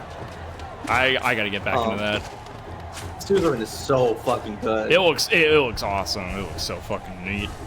Mass Effect 2, Yup. Super Mario Sunshine. Sonic Colors is kind of my default Sonic game. Ghost of Tsushima, Wolfenstein: The New Order, Season, The Letter of the Future, Wanderstop, and Slay the Princess. Nice. Oh yeah. Also, let this be the ears in my legs was like, hey, I was using nail art in this section, so that's what I'm gonna do. I'm gonna try to actually use all the abilities at my disposal. I'm like never fucking doing this. When I get a second, I'm gonna look at mine. Yeah, I have played good chunks of a lot of the games that were on Dot's list that were not on mine. Part of why they didn't make a cut, like I wanted to be sure like these were games that I actually rolled credits on that I'm gonna put in there. Same. Because like unfortunately, like I have not finished a good chunk of those. Like I have only played some of Wolfenstein: The New Order. I've only played a chunk of Doom 2016. Same. You know, I was party to the majority of Red Dead 2 and Super Mario Odyssey, and I even played a good amount of the latter. But like, it was my girlfriend at the time who was doing the heavy lifting, so like, I don't consider myself having played them. Sure. Like, I'm not going to argue with anyone who says like, yeah, they belong in the conversation of best games ever. Like, I'd be dumb to argue that. Yeah. Like I don't have Fallout New Vegas in my top 50 because I've never finished it. Like yeah. Which has nothing to do with my interest in the game, it's just my fucking hardware. And every console I try to play it on, even my PC, get the same crash at the same time, and I don't know how to deal with it. I played the shit out of New Vegas when I was in college. Oh my god. When I get back to playing the Fallout games and I get to New Vegas, it's gonna be over. It's gonna be over for me. Okay, here we go. I got past this. I'm gonna pull up my list when I get a second. I'm gonna see. You know what? Hang on. Here's what I'm gonna do. Maybe I'm gonna backlog on my phone and see if I can read these off while I do this. 1 second. Backlogged. It might give you the same problem with logging in that you had, Dorothy, but let's see. Because let's see. Do-do-do-do-do. When I say rolled credits, I realize that means that just for 100 line, I have rolled credits 101 times. Christ Because alive. I've gotten every ending in that game. Oh, that's fucking wild. insane. I need to sit down and finish You need to Underline pick again. that game back up, Dot. I swear. I know. Okay. I do. Okay, I'm going to go in reverse order, so ascending order for mine. You know, that might be a good thing. That might be a good game to bring with me when I visit Liz in September. Oh, Cool. cool. Good idea. So my top 50. Ascending order from the bottom, going up. 50, Pyre. Supergiant Games, third title. It's when I did like I know you've mentioned like that's the game you like judge against. Yes, Like, decide yes. something belongs there. Yeah, like Pyre is awesome. It is not a game I replay very much, but like it's a game that I really wish more people played and talked about, just because like, you know, in the conversation where Supergiant is now just like dominated by Hades, like it is a game that it really embodies like their creative potential as a studio. Like the systems and world and like everything that go on in that game is just like every single member of the team just doing their own little passion projects, and I just love it. And I love that like it is genuinely based on like how their office like fantasy sports leagues would go, and they were just like, hey, what if we made a game based off of this? So there was that. Number 49, I think I caught it before my phone dimmed. Cyberpunk 2077. That one, like, was not gonna make the list for a little while, but like the more I thought about it, I was just like Cyberpunk was in many ways like a game I was playing on stream as like, here's a big checklist of things for me to do. Oh God, 2 of these guys, fuck off. But like the more I thought about it, it was like, oh no, that was like a really powerful experience. I think about the ways it's like you can't really change the narrative or make a big like choice that like changes the world in a big way, but like you can find a lot of meaning in the connections that you make and the experiences you have as like your last days, essentially. And it's just like a game about like why we seek meaning, how do we create meaning in a world that doesn't care if we live or die. And I think that's powerful. That's a cool way for an RPG to function. 48 is Pokemon Heart Gold. That's like my favorite mainline Pokemon. Like Jordan, it's Gen 2, but it's the remake because I was a Nintendo DS kid. I didn't have anything in the DS family until X and Y came out. So. Heart Gold rocks. It's so good. Number 47, Assassin's Creed 2. I still think it's the best of like the classic era games. Black Flag is my favorite. It'll be on this list later. I consider it from like a different middle era between the classic era and the RPGs. But like 2, it was just like Assassin's Creed 2 was the first game that like I got like I played it at a friend's house and was just like I just got really excited by the simple mechanic of being able to climb shit, and I just got so excited about it from there. It's a series that I don't think as fondly of now, but I spent a lot of time with it. It's very formative for me. 46, Death Stranding. The director's cut of Death Stranding. Everyone here, we all know that I like Hideo Kojima, and Death Stranding 1 is just like, it's such a weird and idiosyncratic clusterfuck of a game in many ways, but like, I have not stopped thinking about Death Stranding since playing it the first time, and I feel like it was never for the reasons that Hideo wanted me to think about Death Stranding. Oh God! I still got hit by it. Yeah, no, I fully remember doing this in my early playthroughs. I never finished this challenge. I have no idea what the reward is, but boy howdy do I remember doing it. Let me get my phone back up. Of how Soul Warriors low enough enough boss appear twice in the same Coliseum. Number 46, Control. Easy one. Hell Easy yeah. one there. It's probably gonna go higher now that I finished it. Well, once I finish all the DLCs, it'll be higher on the list. 45, Half-Life 1. Half-Life 1 is so fucking good. I'm a big like Valve like Source Era fan. Half-Life 2 and the Portal 2 will be on this list as well. But Half-Life 1, I'm just like, I am so charmed by it. It's like one of those games that it's like, it has the exact same atmosphere that like it was striving for back then, and like it works now even in an era that has passed it by. It holds up insanely well. Oh damn, I got Bean, long name. Yes, this is number 3. Welcome to chat. 44, The Long Dark. Not a game the game is like, its story mode is out and done, and I haven't fucking played it, and I still haven't explored every part of the map, but it's another game that I've just sunk so much time into, and I always have a fun time with, even if I'm doing bad at it. 43, Mass Effect 2, a game I technically haven't played, but I got to watch with Dorothy, and it's just awesome. It's just great. Just one of the best. 42, Oxenfree. Yes. I almost thought about putting Oxenfree 2 on this, because Oxenfree 2 is amazing, but no, it's the first. Oh my god, it's really, really good. Oxenfree 2 is really a game that grew up with its audience and the devs as well.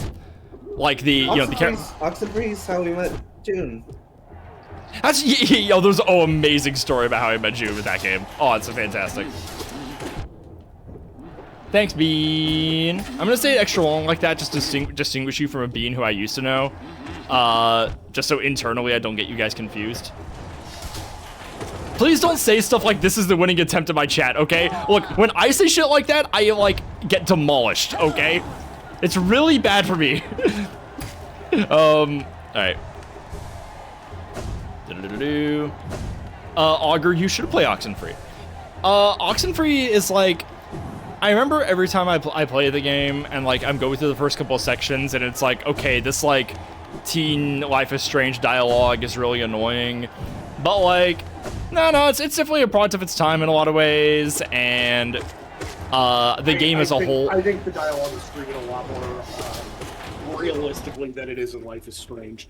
And I see this as somebody who, like, if I were to expand this list to, like, even 70, like, both Oxenfree and the original Life is Strange would both make the cut. Sure. Let me get this list back open. By the way, all the new people in chats, thank you guys for showing up, but please, you guys should join the Discord server if I can get my commands to work. Command, Discord. Get in there. And if you guys are subscribed, you guys get to vote on what I play every Sunday. Right now, the leading game is Gamble with Your Friends. I'm going to get all these guys in here. We're going to play Gamble with Your Friends. It's going to be awesome. 41, I think? Super Mario World. Played that one on the Game Boy a lot as a kid. That's just like my 2D Mario game. It's just great. 40, Pacific Drive. Another game I have an unreasonable amount of time in. I love that game. I think Pacific Drive is a game that I played, and I had a newfound appreciation for both The Long Dark and Control. Because, like, weirdly enough, I think Pacific Drive, like, in its atmosphere, has a lot in common with Control. You got a lot of the, like, mid-century aesthetics, unethical science going on as well. And just great cars. I was just looking at maybe getting Pacific Drive. I think you should, Kobato. I think you should. It's a great game. I have to, like, go re-unlock my phone every time I, like, get stuck on something because my battery is really, really low. I'm going to charge after I'm done this bit. Ah, sorry about the repeated. Beautiful woman just saying battery low in my ear. 39, Hades 2. Hades 2 is a game that I often damn with faint praise, where I'm just like, Supergiant could do better than this. But like, what they're doing is just more of... Jada, thanks for the follow. What they're doing is just more of like one of the best action games I've ever played. It's just awesome. It's insane that that's their baseline. Yeah, I yeah, understand, you know? yeah. 38 Inside. Inside is yes. an amazing game. My god. I remember, like, when Bastion was around, a game that'll show up on this list, and, like, people were like, oh, yeah, we're not, like, also, like, indie games. They're, like, this big new thing. And, like, Limbo is, like, one of the ones where it's like, oh, it's cool. It's got that black and white art style. And, like, that's cute. And Limbo's also a good game. Inside blows it out of the fucking water. Same studio, they drop the art style gimmick and just focus on making like one of the most atmospheric games I have ever played. I love I it. remember when it was a thing and like it was getting a lot of traction via word of mouth and blogs and stuff like that, and like every outlet I could think of like had it as one of their like editors' picks, like perfect rating, all this, and the reviews were always, we're not going to tell you a fucking thing about this game, just go play it right now. And you'll understand why. And like they were fucking right. when you hit credits, you're like, you know what? Yeah, I'm glad I didn't know about that. When the credits roll, you're like, what the fuck was that? That was incredible. Yeah, it's crazy. 37. Persona 5 Royal. Persona 5. We're talking about Persona a lot these days. With we're playing 4 on Dot's channel, and the remake of 4 was announced, and 6 was announced, and it's like, I'm realizing that part of my excitement for Persona 6 arriving is being able to finally leave behind this era of Persona game where Persona 5 just crossed over into literally everything, where I am frequently reminded that one of my favorite games is also a commercial object as much as it is a work of art. It's a very sad reality. If I may reference a tweet, it's the birthday stripper. Yup. There's a tweet that was like, Square Enix be sending 2B to other games like a birthday stripper. And unfortunately, that's Joker. Treat Persona 5 and specifically Joker the same way. It's really, really sad. But the thing about Persona 5 Royal is that it is just so awesome. It's just so fucking good. Whenever I like actually sit down with it and like I remove the distance between me and it, where I'm like, in that distance I start thinking about all this stuff that like upsets me. I'm like, oh no, this game just really, really ate. It's just that awesome. Yeah, no, Persona 5, so fucking good. Game that got me to like JRPGs. 36 is the remake of Resident Evil 4. I have not played Resident Evil 4 Classic to its completion. I'm still thinking about like maybe how I'm gonna stream that one day. I feel bad for not having like done that. But like Resident Evil 4 Remake is just like a remake of one of the best action games ever made. And it is, they've like everything that they add to the game is also awesome. Hi, Tara. Hi, Tara. Hi, Tara. Imagine Resident Evil 4, but Leon could parry chainsaws with his knife. Like, come on, that's just awesome. Get out of here. It's literally talking about people who like dislike Resident Evil 4 or the remake is like the guy being like, check out this lamest shit, the coolest thing ever. It's awesome. It's like, and honestly, I think it's awesome right now that Persona fans who are hating on the fact that Persona 4 is getting a remake are being treated like that right now. Yup. Yeah. I played so much of RE4 Remake when it came out. Like, it was like, I played nothing but, like, I finished Bloodborne, and then Resident Evil 4 Remake came out, and then Resident Evil 4 was just all I did. I was just like, fuck, this game is so fun. Except for the fucking lake boss, the lake monster is horrible. 35, Transistor. Transistor is not my very favorite Supergiant game, but I think it is their best. Like, it is just everything. Like, the thing that keeps Pyre from being better than it, in terms of just like, this is a game where they are showing like all of their creative potential at once, is that like Transistor is like such like a tight and emotionally considered experience in a way that none of them have managed to. And I just think about the world of Transistor so goddamn much. It is also like some of the most fun I have ever had exploiting a game ever. I don't even think I really exploited it that much, but like I came up with a build that was like basically forcing my Switch to run at like 12 frames per second to keep up with all the particle effects that were happening. God. It was so funny. Yeah, Transistor, incredible. Some of the most creative turn-based combat you can ever experience. Also, woman with big sword. What more Yeah. could you want? She's such an awesome protagonist. She's so fucking good. I don't often attribute like video game characters with it affecting like my gender presentation in a big way, but Red is definitely one of them. 34 is Undertale. Yeah. Not much you can say about that. Just one of the best. 33, BioShock. BioShock hit me at a time where I was getting really into horror games and really into first-person shooters, and BioShock isn't really a horror game, but it's got that atmosphere. It's creepy as fuck. And it's a game that I also still think also kind of sucks. BioShock has a lot of problems. The last act of BioShock is kind of bad. Like, it just isn't good. But is still, like, you know, in the context of everything that's come out after BioShock, everything that's been like, what if games were really taken seriously? You know, BioShock carries a bit of a stigma for me internally, but I still, like, it really is that good.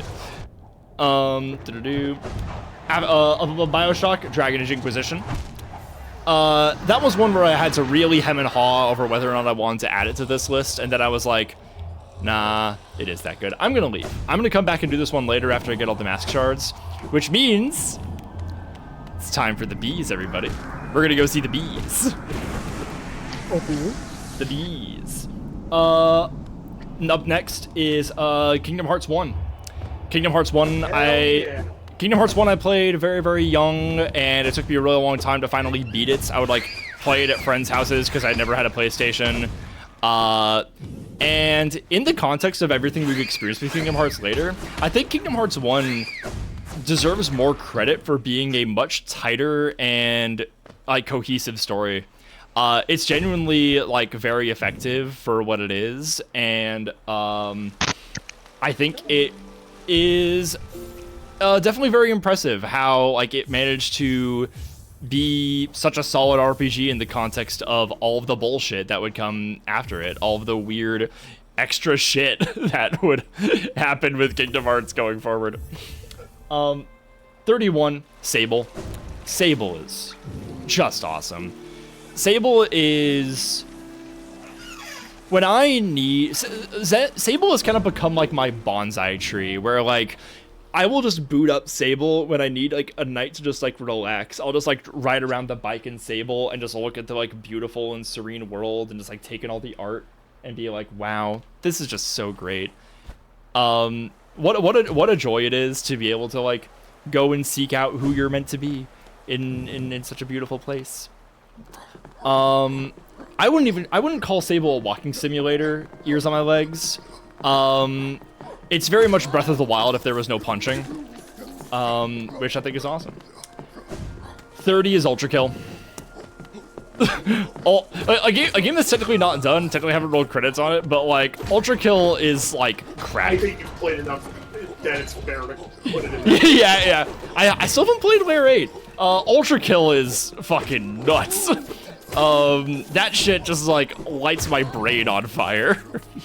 I'm gonna be a fucking freak when that thing reaches 1.0. The fact that it's still in early access drives me crazy. After that is Assassin's Creed 4.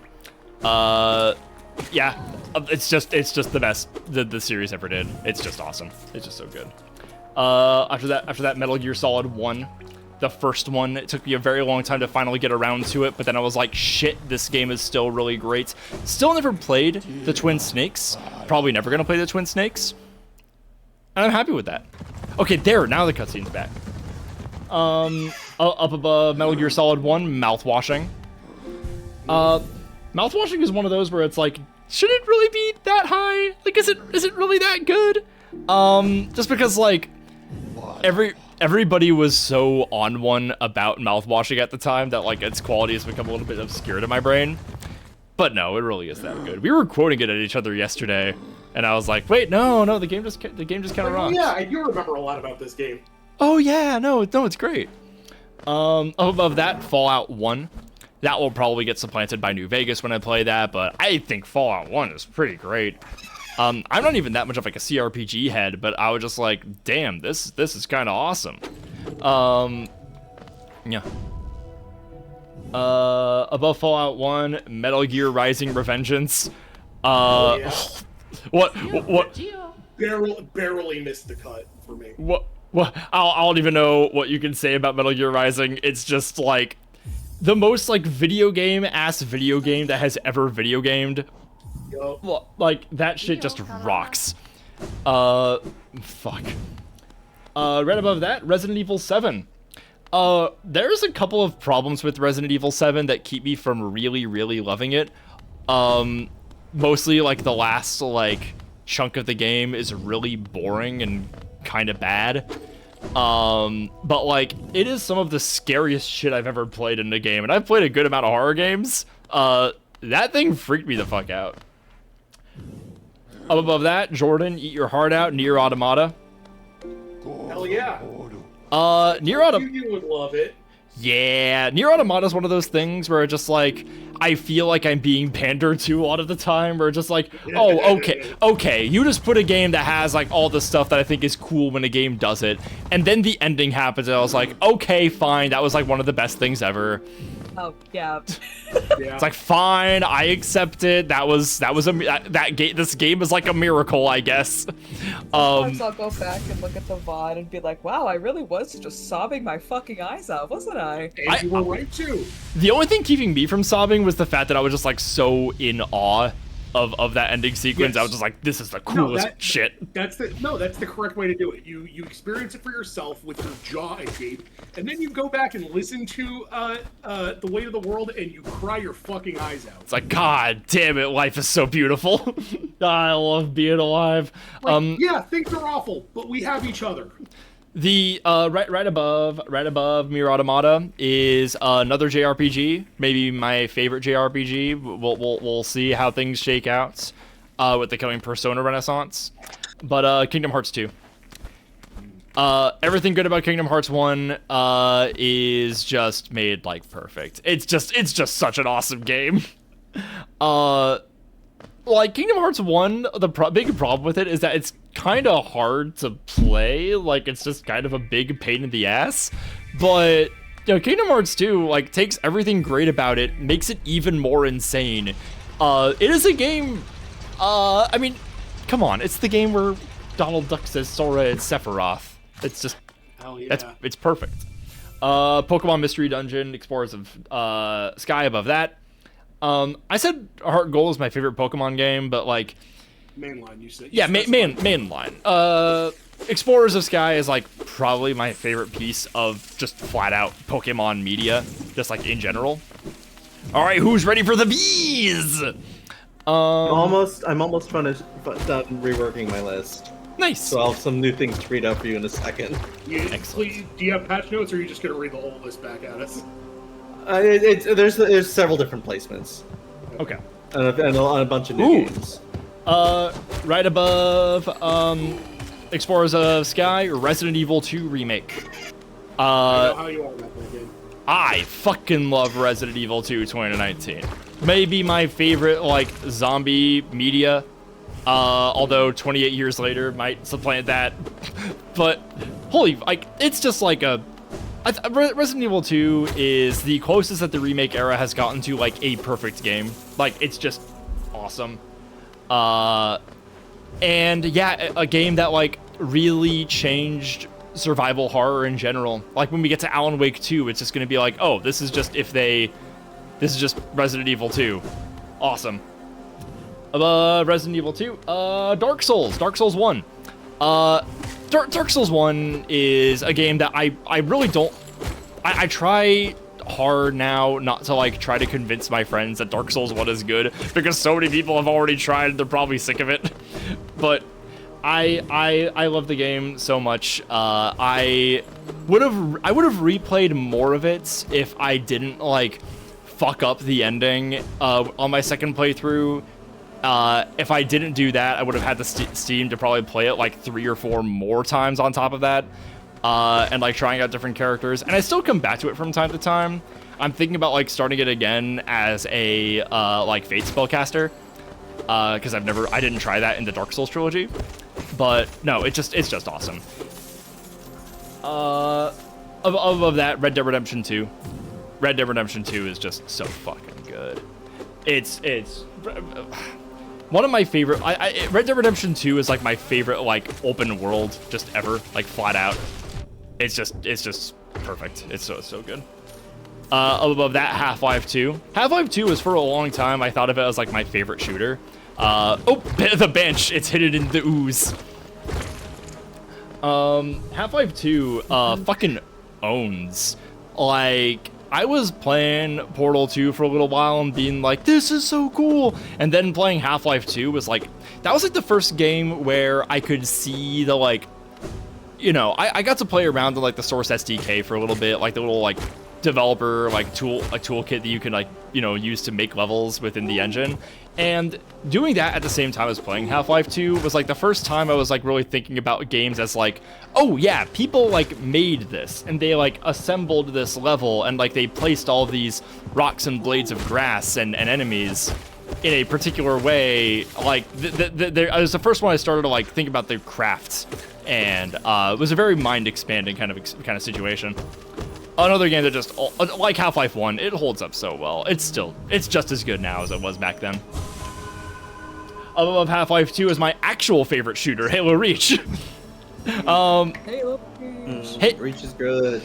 Halo, not really represented on my list at all. I think the thing about me and the Halo games is that like they are awesome, but none of them have had a narrative that has really just destroyed me and like gotten me like really excited like Reach did. Because like Reach takes like everything good about like Bungie Halo, and it's like, okay, what if it was like a really sad like war documentary? And I was like, yeah, you know what, that would be pretty awesome. Hey Kayla. Right above Halo Reach, Elden Ring. I lied about Red Dead 2. Elden Ring's actually my favorite open world game. I'm in the middle of replaying Elden Ring right now, and I'm trying out some new stuff, trying to do like a mostly Dex build, which I never really did. And like playing it again on a first playthrough, like not New Game Plus, really is the best way to like bring the magic back. Doing New Game Plus runs really eliminates your need to like explore the world and like seek out what you need and try out new things, because like you kind of know how it's gonna go. You can skip all the optional dungeons, so bringing that curiosity back with like a fresh file feels just so great. Above Elden Ring, Metal Gear Solid 2. Metal Gear Solid 2 is just awesome. There's an argument for it to be the best Metal Gear Solid game. And people who rank 2 above 3, I really respect it. I almost thought that Jordan was doing that, and I was like, God damn, but I understand. I get it. It's the game that made me really respect Hideo Kojima and really understand, like, what, like, makes him special about, like, as a creator.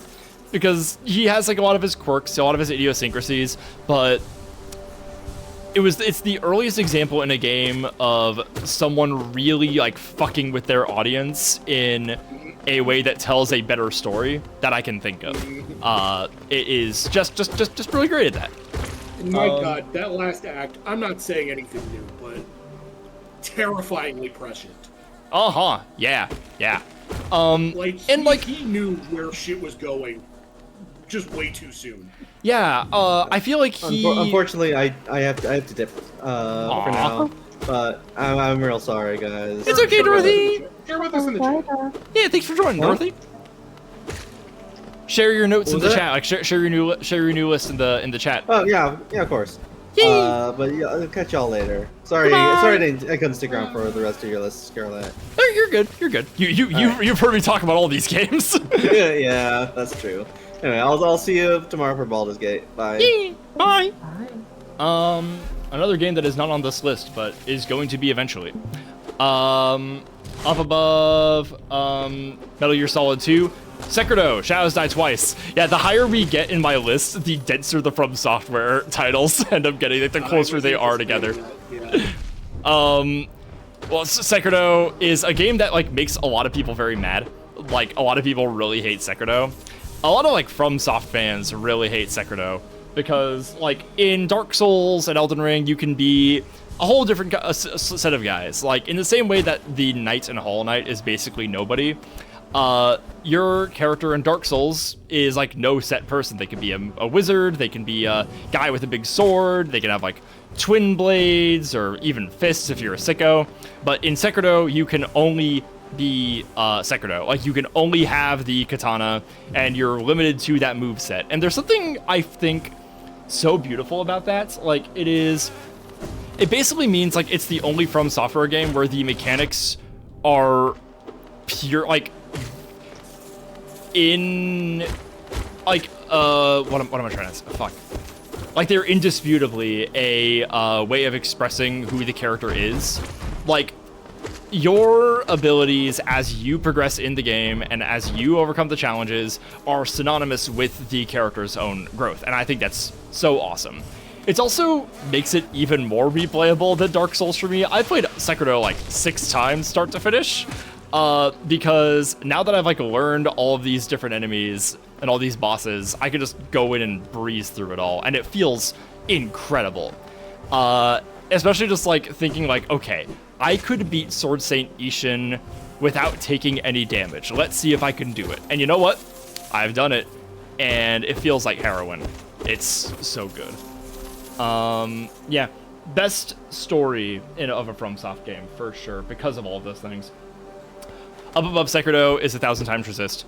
Hey chat, you should go play 1,000 Times Resist. Go play 1,000 times Resist. Don't even watch this stream anymore.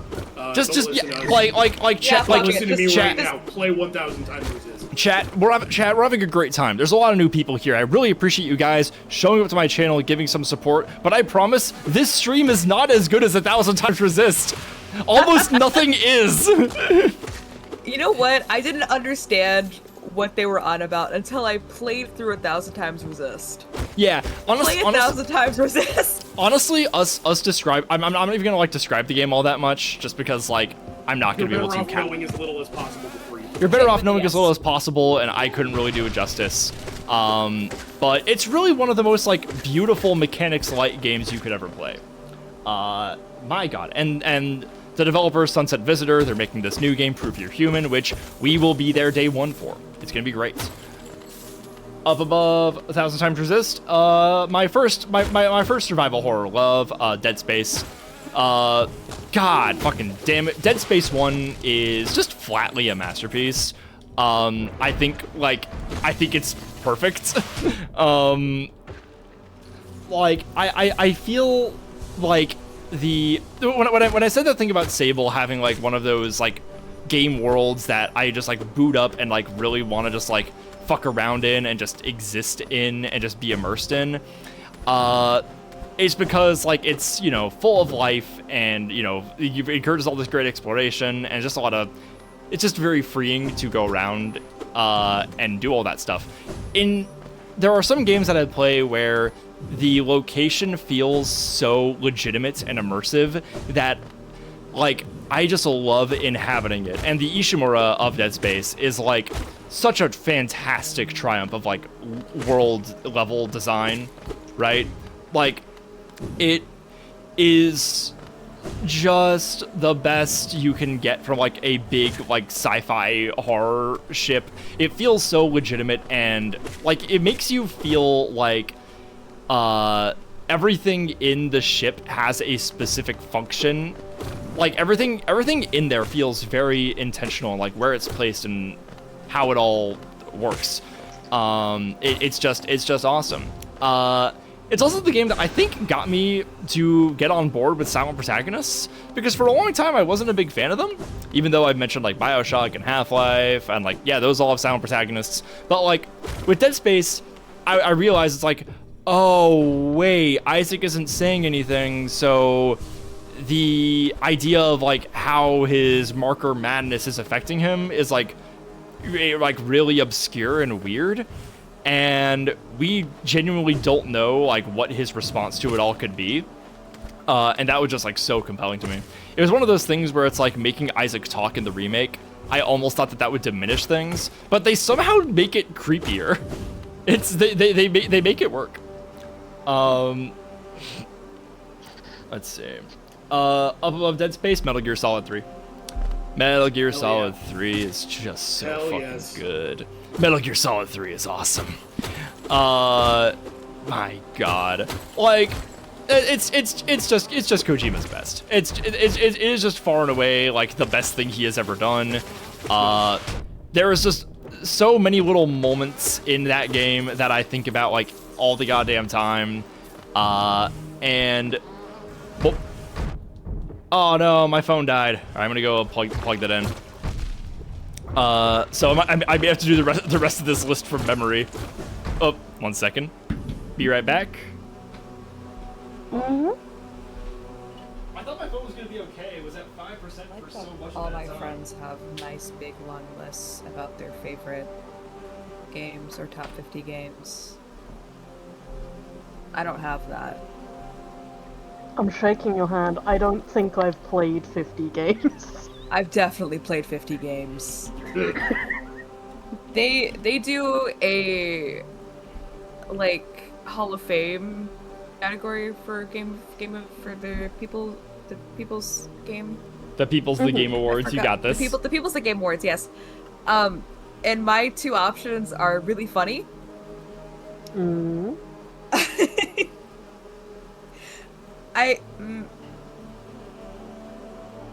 One of them's really fucking old. And by really fucking old, I mean came out the year after I was born. Chat, I'm afraid that I have pulled up my list over you guys, so while I read this off, I will not be able to read chat. Don't say anything mean. You got that? Don't Chat, say I will watch you, and if you Chat. say anything mean, I'm gonna snitch to Scarlet and tell him. Hold on, chat, follow my lead. No, stop it. I know what you're doing. Metal Gear Solid 3, just one of the best games, just fucking ever. Period. I'm gonna come back later. I think it might be my favorite, like, easily my favorite stealth game for sure. It's just packed with like a bunch of like, you know, favorite like game songs, favorite game cutscenes, favorites like characters, favorite boss fights. It's just like it's really hard to do much better. But it is like still only number 8 on my list. Number 7 would be Signalis. Yeah, I said that I own it now. I just need to play it. I said that we're gonna get, the higher we get in this list, the more From Software we're gonna see. That's also true for horror games. Oh yeah, we gotta do a boss fight. We gotta fight the Hive Knights. For those who are completely in the dark on 1,000 Times Resist, I don't know shit about Signalis, but I do know there is a lot of overlap between fans of Signalis and fans of 1,000 Times Resist. Even though the latter is declaratively not a horror game, still. And the games have like nothing in common mechanically, and like tonally, but like Jordan, when you play Signalis, you will understand like what the deal is. Oh, I have an inkling. Fuck, speaking of inkling, I forgot to put Splatoon in mine. Ah! Oh, shit. Oh my god! This guy's shooting his bees at me. So I got slightly distracted because Pokemon games got brought up, and I went to go see if I could find my insane ranting about Pokemon X and Y. Hey, I beat him! Like, Oh shit! oh, nice. First try, damn! Nice. I have gotten good at this game. Oh no, he's died! Oh, I didn't even leave a dream echo behind. I'm gonna finish things in here, and then I'm gonna get back to my list. Oh, what's this? Hive blood. Gotta do a charm. Yeah. I was going to see if I could find my pitch to get one of my friends to play X and Y. Look at this! Because that's... Oh, Hive Queen Vespa. My knight, at last you are freed. Small thing, I know your kind. If you attempt to resolve your past, then know I am not the queen you seek. It is the pale beings that bear blame for your nature. Though this hive exists within Hallownest, we played no part in its attempt at perpetuation. Okay. To rail against nature is folly. All things must accept an end. So I really love that there's just this beehive like hidden within the kingdom that is completely closed off from all of the problems we're seeing outside. Like, they're just fine. They're doing great. yeah. That's good chilling. Yeah. Yeah, Signalis is a game that has another bit of asterisks to it. I don't love the game's politics. And, you know, part of me definitely feels that, like, it's got a lot of that, ooh, we have a retro game and don't you guys love that? Jump up and down and clap because this is like something that you used to play in the 90s. But to its end of being like a retro survival horror kind of project, it's also just fucking awesome at it. It is one of the most unnerving games I have ever experienced. I still don't know if I could ever fully unravel its story and what's going on. And that's the thing that excites me the most, is that, like, oh boy, something that I could just chew on endlessly and just keep on thinking about and spinning over. That's the kind of thing that I adore. Which is great for my next game, Bloodborne. Yeah, Bloodborne, you know, I think Sekiro is FromSoft's best, but Bloodborne is just always going to be my favorite. Bloodborne just, like, lights my brain on fire. There's just like a certain sauce in Bloodborne that I just go like, yeah, no, this is just everything I ever want forever. One of my all-time favorite games. First FromSoft I ever really got into, and I remember playing it at my friend's house who had a PlayStation. Has a lot in common with Kingdom Hearts that way, where she was just like, oh wait, no, you're actually kind of beating the shit out of these early bosses. You could probably be pretty good at this. And the reason I am so good at Bloodborne compared to a lot of other games is that every game I play, I always play it like needlessly aggressively. I play every game with like a contempt for my own safety, and that is exactly the kind of behavior that Bloodborne rewards. And Drive like that in video games. and even in Bloodborne, like in the narrative, your character behaving like so aggressive and like beastly is part of the story. Like, it is part of like your your character becoming like the beasts in part, in a way, or you know, displaying similar bloodlusts to the creatures that you're fighting. And then all the Lovecraftian shit happens on top of that, and then it's like, holy shit, what's going on here? This is awesome. Above that, number 5, we're in my top 5 now. This is all the shit that's probably like, I said for a long time that my top 5 was probably never gonna change, and that's not true. It literally changed last year, which we'll get to. But number 5 is Bastion. Bastion, Supergiant's very first game, and they're just like my favorite studio working in games. Probably gonna be that way for a little while. And yeah, Bastion is just like a game that really defines a lot of my tastes to this day. Everything that I like in games can usually get traced back to that one, and even just like in general, one of my favorite game soundtracks ever.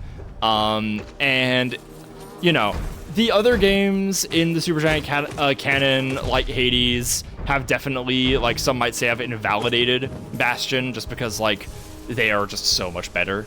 But honestly, I think back on Bastion even more fondly the more time passes, because you can just see so much of the early little spark in their new projects in that first game. And a lot of that was just, they just really, really liked Diablo. And that has carried them forward to just insane success. Number 4 used to be Hades. Or maybe, no, I think Bastion used to be number 4, and, you know, number 3, Hades is still number 3, but Bastion was unseated last year by Clair Obscur Expedition 33. Oh yeah. And I feel so bad because, like, I'm going to have to move some of my games around because Hollow Knight 1 and Silksong are going to end up on this top 50 now that I've come to finishing them. I now, like, am a fan of those. And I am still happy that Hollow Knight Silksong won our Game of the Year because it is just that fucking good. But Clair Obscur is, like, one of my favorite pieces of art I've experienced in any medium in a really, really long time. Like, I remember there are so many different moments of that game where I just, like, sat and realized, oh no, this is, like, the best thing ever. And, like, for every time I thought that, it was for a different reason. The Act 1 ending, the transition to Act 3, the fucking final boss fight with Renoir in Act 2, were all moments where I was like, this is the fucking best. And it was, like, always revealing some new aspect of why it was so great. Yep. I remember, like, I was much later to actually playing the game for myself than you and Dot were. I was around for the prologue. Yeah, that Gomage prologue. And then I was like, okay, yeah, no, I'm stopping here. Like, I have to play this for myself. And I was very I'd say you were right to impressed do with so. what I had seen, and I was very impressed with what I'd seen up to that point. But, like, you know, once I had just gotten slightly past that part and I got to the flying waters, I'm like, oh, they really did something here. Yeah! Just yeah. seeing what that area looked like was like, oh my god, like, they put their entire pussies into this. Like, I don't even know, like, what a third of the story is yet, and, like, I am blown away. It's like, in universe, in the story of the game, the world can look however they want it to, because the world exists within the bounds of, like, creativity and imagination. But, like, it's the fact that, like, as a piece of digital media, Sandfall was like, we can just make our game whatever the fuck we want it to be. We can have our characters walk around in, like, an Elden Ring meadow, or, like, a underwater, like, a breathable underwater space with, like, floating coral and whales. And we can have funny little paintbrush guys running around, and it can all be valid and all beautiful. And they were just right. It's just awesome. So avid watchers of the People's The Game Awards may recall that one of my nominees for the Jordan Memorial Anime of the Year award last year was Apocalypse Hotel. And when I reviewed that anime on my Tumblr, brucebutcher.tumblr.com, tag anime reviews, I said, there is nothing I love more than when I can just tell that the people involved in making this sat down for a second and went, oh, right, we can do whatever the fuck we want here. Mm-hmm. That is all of Expedition 33. And, like, when you learn a bit more about the development history of the game, it wasn't always that way. Like, the game went through a lot of different versions, and it seemed like there were a couple of times where Guillaume Broche, like, wasn't really sure about going all in on certain ideas, and the people at Kepler were just like, no, dude, you've got some fucking sauce here. Like, what are you doing trying to make, like, a weird, like, steampunk game right now? Just make the thing that you want, and we will support you. And we will support you means you will have less than $10 million to make this, which is insane. Clair Obscur was made for less money than Backrooms. Yeah, that's kind of nuts. Oh. Yeah, Okay. that's wild. So for the record, whenever you say, oh, it's not actually an indie, you're the dumbest motherfucker who's ever lived. I just want you to know that. Yeah. Like, just because it has, like, a celebrity voice cast, it has, like, 2 famous actors in it. Get out of here. And just because, like, They it has... They got their composer off of fucking Reddit, okay? Yeah, yeah. And he fucked. Yeah. He cooked in that kitchen. Lorian Tassa is best whoever did it. We were being curmudgeonly as fuck during the Vichy Game Awards last year, and then that show started where they played in Via Tamer, and it's like, wait, no, this is like the fucking best. This song is so Yeah, it's like, good. no, this actually is that good. Yeah. Ah, Jeff, you motherfucker, you're playing us like little fiddles. Trying to find the way into this last little worm baby, like where he's hiding out. I feel like it's another secret entrance like this. Did you finish your list, Scarlet? No, I have 2 more. Okay. 3 more. 'Cause Sorry. I did assemble a list of 10 games and then my honorable 5 that I haven't cool. actually played or finished. Okay. So yeah, that's Clair Obscur, like number 4, like fucking easy. I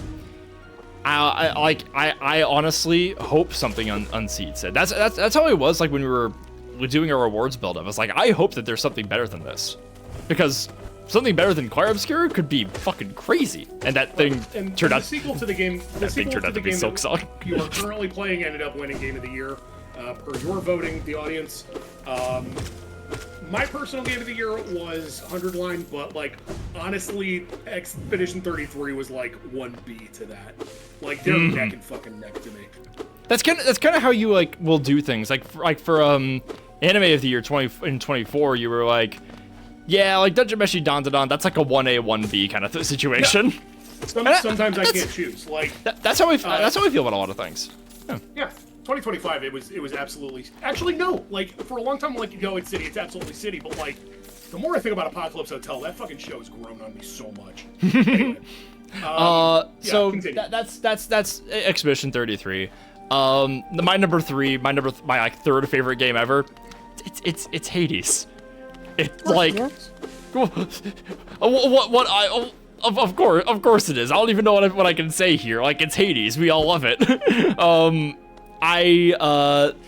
Hades found me at a really interesting time because I was in college. I was like finishing my final papers and just like I'm like this shit's hard as hell. I'm gonna play some games and I'm like, okay, maybe it's time I finally play Pyre because I like Supergiant so much and I've somehow never played this.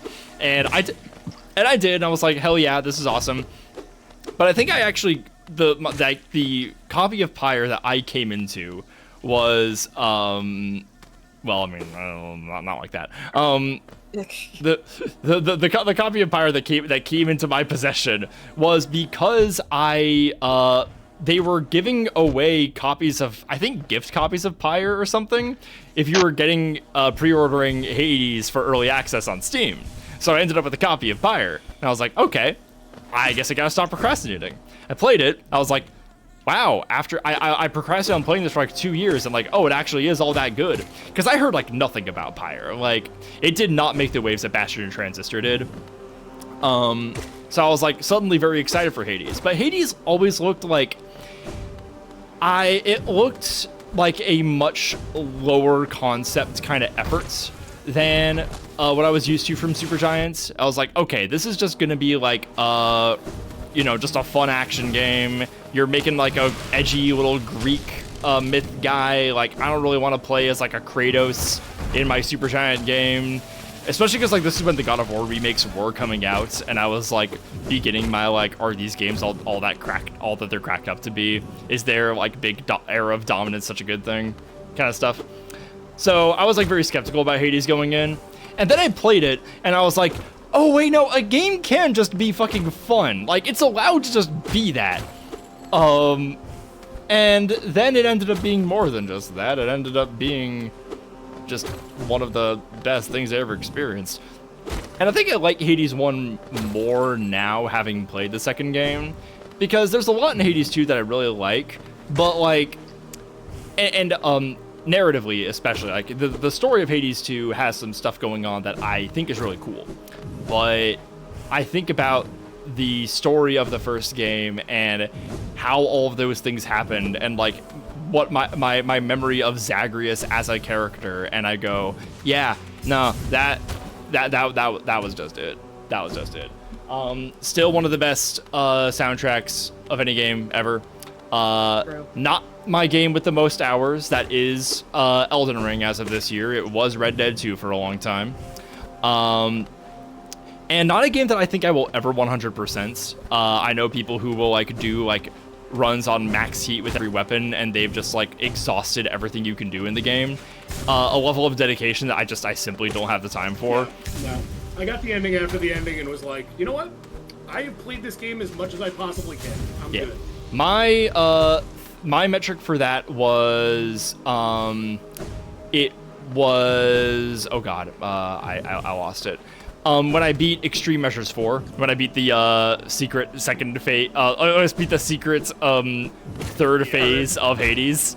God. No, thank you. Well, the way I did it was so fucking mean. I had like such a cracked like Athena and Artemis heavy build where like I was getting like extra crit chance when I was getting iframes, and like I would get more iframes like when I kept getting hits. So I was just like constantly invincible and like doing triple damage. I think it's there. Yeah, so I stun locked the fuck out of him, and I basically bypassed the entire third phase. It was like nothing. It was almost disappointing just because I didn't get to see enough of it, but I'm just not mad about it. It was so fucking fun. Number 2, I said Dead Space 1 is a masterpiece. Dead Space 2 is not. It is not a perfect game. But holy fuck, it's so good. Dead Space 2 is I was thinking about this even more when I was playing Resident Evil 9 this year, where it's like, is my metric for a horror game just purely based on how scary it is? And no, it is not. Horror games are fundamentally like horror entertainments. They can be like all in on being scary and unnerving. And that's why people love Silent Hill. That's why I'm getting into Silent Hill now with Silent Hill F out. But Dead Space 2 is like, yeah, we can be unnerving and scary. And we can also let you just bisect a bunch of monsters and like throw their limbs at each other and just be fucking raw as hell the whole time. And I'm like, yeah, that's all you need. It is such a great, well, it is such a well-designed game. It has like no bad levels. I think there is not a single level of, there's like one bit where like you're riding on like this piece of mining equipment, and like it's like a platform wave defense, which is just kind of difficult if you run out of resources, and like it's the part of the game where I usually get stuck on. But I don't think there is a it's one of those things like Metal Gear Rising where it's just like, it is a all killer no filler game, where there is just, it maintains itself the entire time, which feels like impossible. The fucking Unitology church mission, the return to Ishimura, the fucking, oh my god, the part where you're like floating around the solar beam and doing the halo jump. Oh god, it's amazing. Some of my favorite levels just in the whole game. I felt something reawaken in me when I watched Jake McGiller's video on this, where he was like, there's no camera cuts in the whole game, and I was like, oh shit, no, he's right. There's like one that's like kind of disguised, but it's not like a God of War thing where it's like it's one big shot, it's like, where it's like a oneer game, but like surprise, and there's like menus and all this shit. Like the one take thing combined with like the diegetic UI and the menus and like the shops where like everything happens in camera is just fucking so goddamn cool. Yeah, Dead Space 2, it's awesome. I love it. Very favorite game is Portal 2. I don't even feel like explaining that one. We all know why that is. We all love it. Yeah, Portal 2 is the first game I ever played where I was like, yeah, no, I think video games are kind of awesome, actually. Nico, can you share this little mock-up list that you've given us? Oh gosh, yes, I can. Yeah, because I'm done with my bit. Thanks for listening to all that. Okay. I talked a lot. Okay. I will start off with my honorable mention games. Going down the list, I have 5 honorable mentions as games that I've not actually played or finished. I've got 5 of them. The first one being Persona 5 Royal. I'm still working on it. I'm almost done. You've played more of it than I'd say 90% of Persona fans, so. You played more of it than I have. Second is Alice Madness Returns. Ooh! That game has some sauce to it, for me personally. It also has a shit ton of problems. Oh yeah. No, I get it. Yeah. If you know anything about Alice Madness Returns, you understand what I mean by when I say that it's got problems. I understand what you mean when you say it has sauce as well. You get me. Next not played is I know Firewatch. not. Nice. I've never actually played the game myself, but I know about it. I know it. It's beautiful. End statement. 4 is a game called This Bed We Made. Oh. It is a kind of a murder mystery. Mostly just a mystery. You play a girl in a hotel in the 1950s. Yes, and fucking finally. You can be a lesbian, by the way. Yeah. Perfect. There's a sequel kind of game coming out soon-ish this year that I will be playing after I finish playing this when it comes out. Okay. That's cool. 5th on my honorable mention is a game called Dreamscaper. Ah. That is a roguelike where every time you die, you wake up back in the real world because when you go to sleep at night, you go into a dream world. You are effectively fighting the 5 stages of grief. Okay. I like games that do that.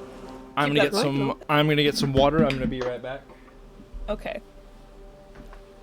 To my actual list of top 10, starting at 10 going up.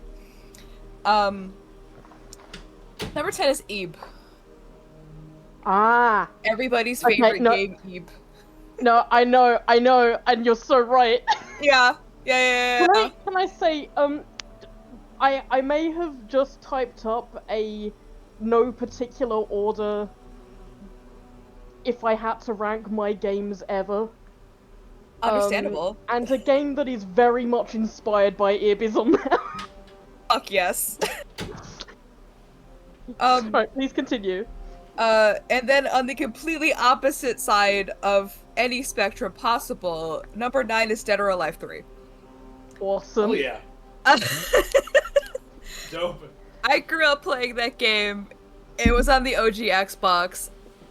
That was my first ever fighting game. I beat the shit out of my entire family on that game. I hold them above their heads to this day. Number 8 is Hades.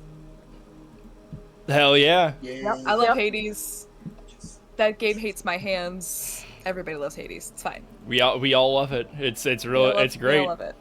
It's just Number one of the 7, best. controversial, Mass Effect 3. There, well, okay. Before I say this, are there any other Mass Effect games on this list? No. So that one's your favorite. Yes, actually, Mass Effect 3 is my favorite of the Mass Effect games. I love Mass Effect 2. Mass Effect 3 was actually my first Mass Effect game. Now, Fucked up order to go about things, by the way. Yeah, that's kind of fucked. I don't think it's wrong to like Mass Effect 3. It's it's got a lot of problems, but like it's all is it like a good game? we were all there. Actually, like it's kind of. It's pretty good. For what it's trying to be, it's not perfect, but it manages a lot of the emotional beats that it's trying to do. Correct. Yeah, it has a lot of game behind it to like live up to for sure. Yeah. Number 6 is A.A. the Somnium Files Nirvana Initiative. Hell yeah. Nice. I love that Hell game. yeah. I had asked Jordan.Scarlet to give me games that would rewire my brain. That was one of Jordan's picks. He was correct. it fucks. Number 5 is Heaven Will Be Mine. Now this one I don't know much about. That is a visual novel where you have the choice to play three different girls. All of you pilot mechas in space. It's, I want to say, it's a visual novel, by the by. It's a visual novel. I want to say, depending on how fast you read, that's maybe like a 2 to 3 hour experience all the way through. Okay. I've played every single character. I've gotten all the endings. I love that game. It's a good game. Number 4 is Child of Light. Nice. Another game that I played when I was a teenager that I really love. The art style is beautiful. The music is fucking gorgeous. It's done by Hold on. I have to go look at who the fuck does it. Take your time. You're good. Chat, thanks for hitting the bench. Yes. Core the Pirate does the Child of Light album, the OST for it, which is strange. Whatever though. I also just really like the story. And I really like Aurora. The little like 2-player whatever that it's got going on for it is kind of what mechanic that it has going on for it is kind of whatever. But the rest of it is awesome. Also, all of the dialogue is in lyric. All of it rhymes. That's awesome. That's so cool. I love that fucking game. That's great. kind of sick. Number 3 is Bayonetta 2. Hell That's yeah. why you were so mad at me. Gotcha.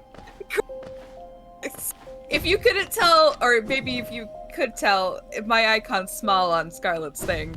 My icon is currently a picture of Bayonetta. I really like Bayonetta.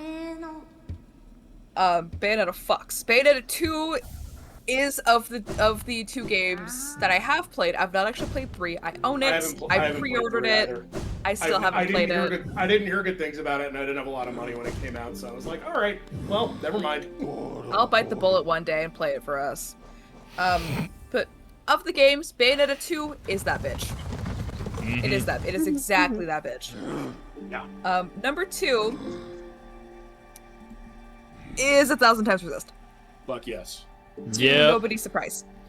I'm so glad I'm so glad that you played that. I'm so glad that you played that game.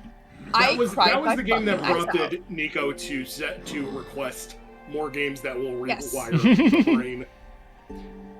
Which is a tall. It's a very tall order because I don't think anything I could come up with would be similar. Yeah. Yeah, the Insomnia Files is very good. Excuse Dante though, he's just kind of like that. Yeah, Nothing it's I the can say best. about 1,000 Times Resist hasn't already been said in this call specifically.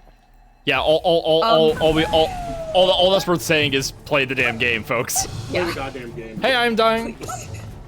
My number 1 that I don't know if will ever be topped for me personally is Spiritfarer: The Farewell Edition. Ooh, good choice. I really want to play Spiritfarer. You Hey, Nico, Spiritfarer is a great candidate for our Hall of Fame, honestly. fuck, I might change one of those. Yeah, you know what? to Put that. that in there. Seriously. Yeah, I will. that's I'll change that's a one of great those. fucking pick. I was thinking about nominating Inside. I'm keeping Mecha Salt though. Yeah, no, like Sure. I might change one of mine because like when it comes to like putting stuff, in the nominations, like part of what motivates it is the fact that people are gonna vote on it, and I want to put stuff in there that people are gonna vote for. Yeah, Really gotta. been out for that long? Yeah, 5 years, right? Oh, no, yes, it's 6 years actually this year. Fuck. Oh, look at my that. God. Oh. I thought it was Yeah, 2021. Spiritfarer is if you don't know about it, is a beautiful game about the exploration of grief through these creatures that are actually the spirits of people who you as your character may have known at some point in life, and you are helping them move on. You are effectively a psychopomp, basically. Yeah, that's the thing. Yeah. Are some of the mechanics a little repetitive at times? Absolutely. As is with any game. I do think that the storylines of what it is and the actual story of the game itself is absolutely worth going through the entirety of it. Yeah. It's a game I did like one stream of and never came back to, but now you're getting me wanting to do that again and like get us all there and like read the dialogue. Because I don't know entirely if it's a stream game, mostly because of the emotional content. That's well. Hey, we've done some shit. We have cried on stream. It's okay. That's true. Yeah. I've cried on stream. You're so right. Well, whenever it is that you decide to do that, I'll be there. I'm awesome. Spiritfarer is my #1. Oh yeah. That's my list. Yeah, beautiful. Yeah, it's so awesome hearing some of these because like it really is great to be like, oh, I definitely gotta go back and play fucking some of these. I had Mario Galaxy on mine for a while. There's a lot of games there are a lot of games that I really love that are unseated by shit like Assassin's Creed or like the new stuff that I've been playing. But like every year, at least one new thing shows up. Persona 3 Reload was on the list for a little bit. It was unseated pretty quickly though. Which you know, it is that is what it is. All right, this boss fight has been giving me so much fucking trouble, but let's see. The Traitor Lord. Can I share the list I have thrown together I wish you would. during this I wish discussion? I would. I don't even know if the word favorite games is like that helpful here. I've titled this My Games Ever. 10, no particular order, and no honorable mention. Just these 10 in any order. Breath of the Wild. Any Minecraft mod pack I have thrown together between 2019 and now. Pokemon X and Y. Hades. Mad Father. Animal Crossing's New Leaf and Horizons because they're basically the same coin to my Yeah. brain. Yeah, true. Yeah. Buckshot Roulette. Vampire the Masquerade Bloodlines, Splatoon 3, and Viscera Cleanup Detail. Nice. All right. I don't know if my mic caught it or if I peeked, but I did go yes at Mad Father. Yeah, that's what you were saying. You listed Ebe, and I was like, oh yeah, one of the games that was like extremely inspired by Ebe is on my list. POV, you catch me and Lee like doing the fucking hand clutch thing. So I have. I can teleport. I have dots up POV, you catch us being dorks up Hateful Horrors. I've also played all of that boss. What was that, Jordan? I have Dot's updated list here. I'm able to pick out what the changes were pretty easily. I can't tell you everything that got cut, but I can tell you what's new. Planescape Torment. Nice. Which, she also said in chat. Hang on, where is it? I need to get Scarlet to play Planescape Torment. She needs that shit up. I bet I would. There's like, you know, I've been talking about getting into what's it? Fucking, oh my god, Pillars of Eternity. Yeah, that series looks fucking yummy. More weird fantasy RPGs. Look at my little freak. I can spawn little freaks now. I legitimately don't remember if the 100 line was originally on the list. I don't believe so. I think she just added it. Perfect Tide Station to Station. Nice. Looks really good. I don't She's remember really if Neva was on the list last time, but It was. it's there. It was, okay. Let's see. She supplanted Sonic Colors with Sonic Mania. She added Donkey Kong Bonanza to it, which is correct. Despalote is on the list now, which is a very good choice. Nice. Really special little game. Beautiful game. She added What Remains of Edith Finch, which after hearing her original list, I was like, oh fuck, I forgot Edith Finch. Really special little thing. I was a Teenage Exocolonist. Yeah, she's been loving that. Yeah, that's a She really good loved that fucking game, game. Batman Arkham Origins. That's, I think, her favorite of the Batman Arkham games, yeah. Oh, she'll tell you even if you don't ask. And at the very last on the list now is Esoteric Ebb. Yeah. It's really awesome how like every year we're like seeking out new games, and like every time we like find something that ends up on our list of favorites. Yep. And like there's so much shit that I still haven't played from our like awards that like is going to like dominate. Like Metaphor Fantasio is gonna like do some fucking numbers on mine once I finish it. I'm gonna take off the little freak one because I don't think that one's gonna work very well for this. Like, I don't think it's like subsume people's brains like a symbiote in the same way that the Persona series has, but like, good lord, is Metaphor a great game? Oh, it's so good. Oh, it's awesome. Oh my god.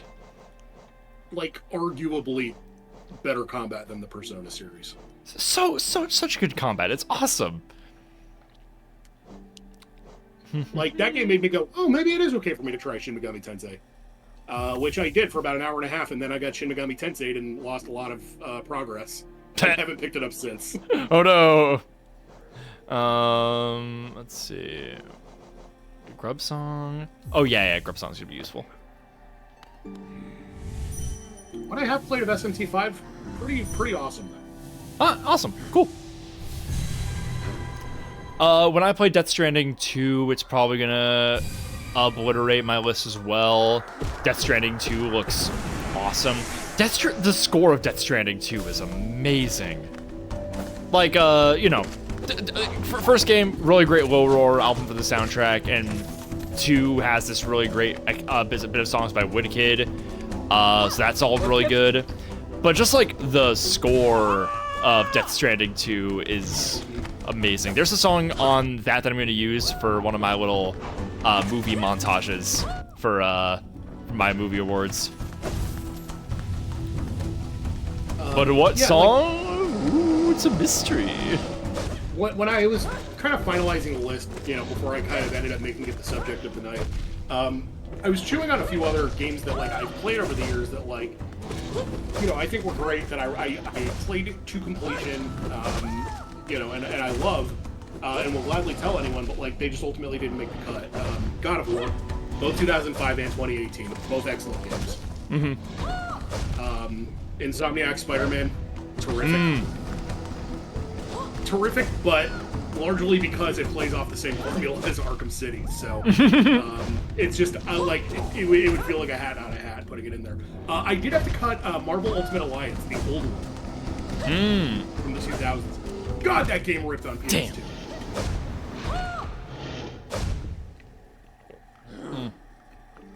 God, my honorable mentions. I fucking forgot Gravity Rush. Fuck. See, I couldn't do honorable mentions because it would just be like a list of shit I played with my sister on the Wii when we were like, when I was between the ages of like 10 and 15. Right. Oh my god. Yeah, a lot of it's like shit from my childhood that like I didn't actually finish, or just stuff that like I don't, you know, like I know I loved it and don't feel any need to go back to it. Right. Like I cut Yoshi's Island because it's more the fun. Right. God, Yoshi's Island. Yoshi's Island's the original delightful. Ratchet and Clank. Like if I'm gonna pick a favorite Ratchet and Clank game, it's gonna be the second. The original is one of my favorite games ever. Like, I'd just be honorable mentioning every game I have nostalgia for, and that's like half of them because I played them when I was a kid. Like I didn't put Pokemon Diamond on the list, even though in some ways it's my favorite, but it's my favorite because that was my first Pokemon. Right. If there's any game on my list that it's like there because I have nostalgia for it, it's probably Assassin's Creed. Oh my god, I forgot about this. Yeah! Get him! Oh. Fuck yeah. It is us. Thank you, That Clark. guy. Oh. It's like then there's just games that like I played a lot and like I liked it a bunch. Like I even finished it, or like you know I sunk a reasonable amount of time into it, but like I don't know if I'd say it's one of my favorites ever. Like NCAA football 13, which was the last one before the lawsuit. You know GTA 5, great game, great game. shit. But like it almost feels like a foregone thing to say. Of course, I like GTA 5. It's a great game. What else? I have entered the big ass egg. Oh my God! Pokemon It's the games white in the last 13 lady. years. Oh, one arrives. Far it walks to find me. Did it seek my aid? Or did the path carry it by chance to so pertinent a place? It is true, true that you were awaited. No, perhaps that is inaccurate. True, one like you was awaited. I have a gift, held long for one of your kind, half of a whole. When united, great power is granted, and on the path ahead, great power it will need. Let's get power with Mama. Oh yeah, the white fragment. Let's fucking go. I need one more of these for the ending. It faced the gendered child. I love that that's capitalized. She's a fierce foe, strong in mind and body, striking reflection of her mother, though the two were permitted little time together. I never begrudged the worm's dalliance as bargain. In fact, I feel some affection for the creature birthed. If your paths were ever to align, I imagine you might gain yourself a powerful ally. She's talking about Hornet. Yeah, she's talking about Hornet. Yeah, and yeah, she is pretty powerful, yeah. Within my roots, the weakening of the vessel I plainly feel. Only two obvious outcomes there are from such a thing. The first is inevitable on current course, regression, all minds relinquished to that pernicious plague. The second I find preferable, and would seek your aid in its occurrence, replacement. I implore you, usurp the vessel. Its supposed strength was ill-judged. It was tarnished by an idea instilled. But you are free of such blemishes. You could contain that thing inside. I'll offer fair warning. The vessel may itself be weak, but it is much empowered by that force within. To claim its role requires strength of some magnitude. Prepare yourself well before attempting the task. Prepare well, but don't dally. Were the vessel to break prematurely, that plague will unleash with rage and a power built of ages chained. What's she thinking about? So it can access a mind. Then the seals shall break before its blade. I think what she's describing of the knight usurping the vessel as the new arbiter to contain the plague, I think that's also a bad ending. But if I get the second bit of the white fragments that she gave me, maybe I'll get a better one. See, it's part of a charm. It cannot be equipped.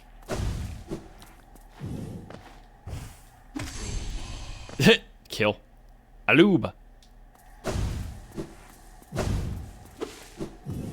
Sorry to derail what we were talking about with a bunch of quest. Oh, hey, it's Koth. Well, now that was something.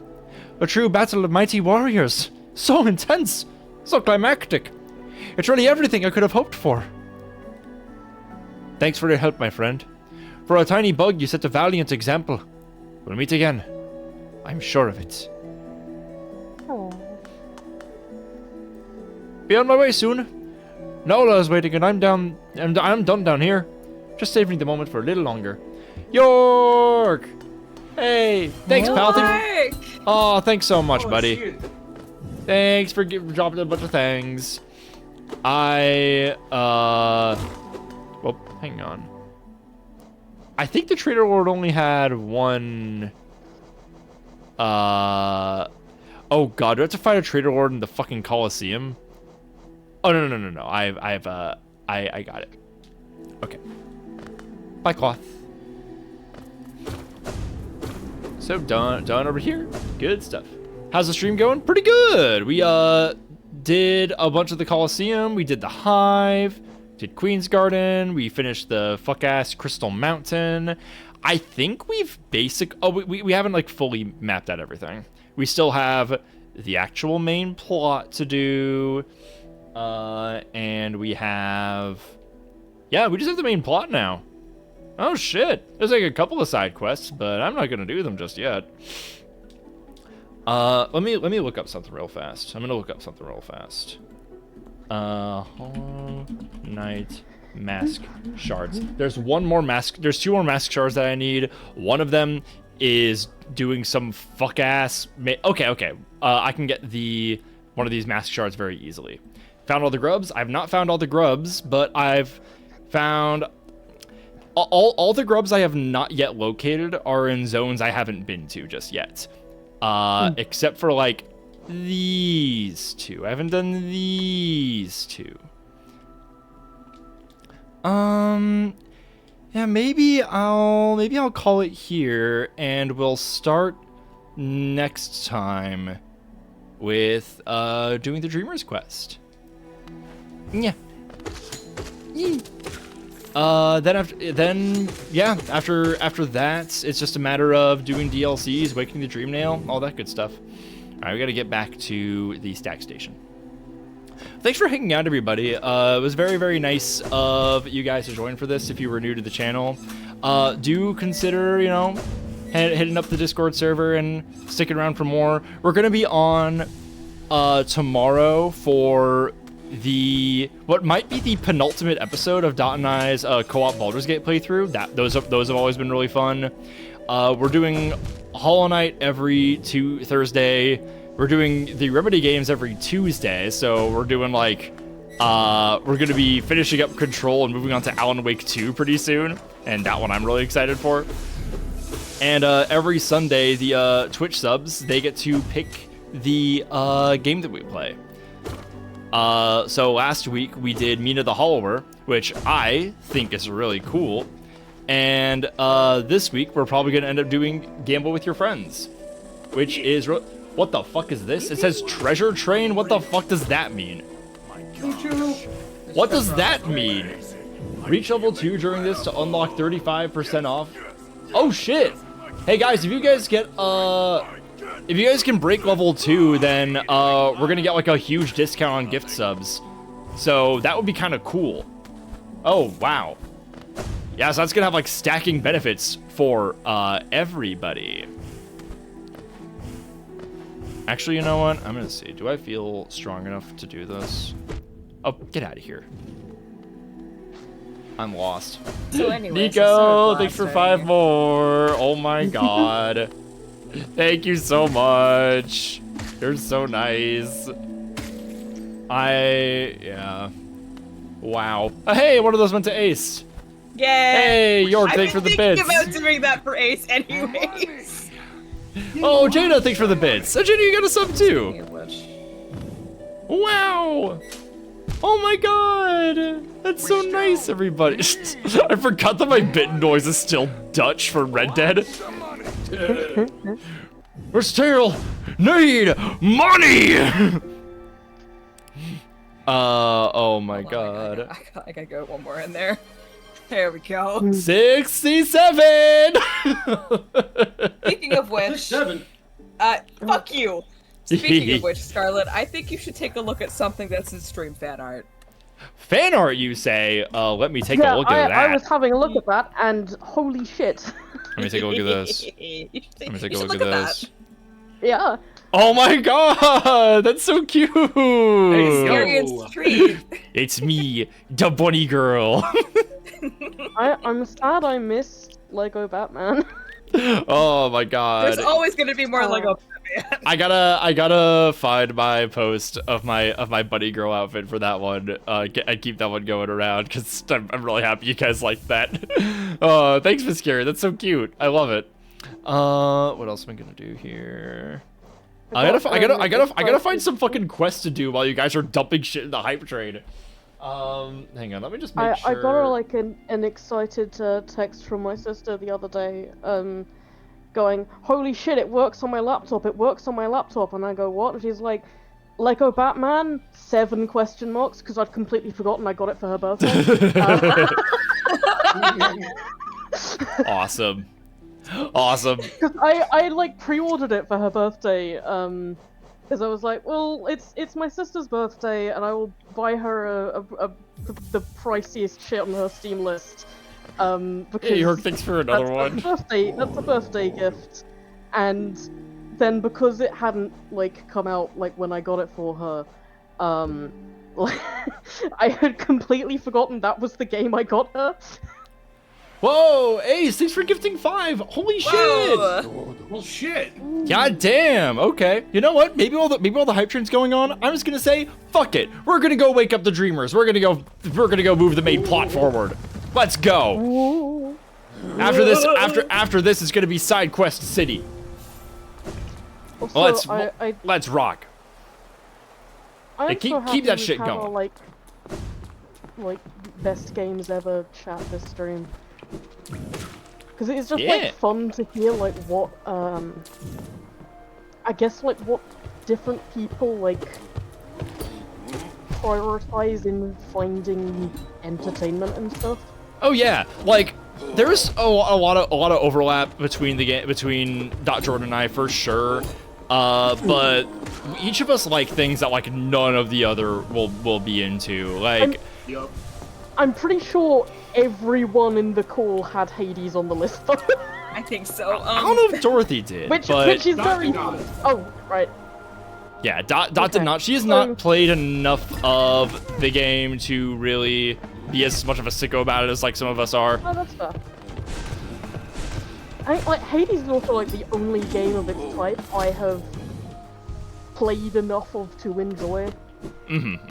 Same. Yeah, I like Dead Big Cells. time I think same. Like I have tried this. I have tried Dead Cells.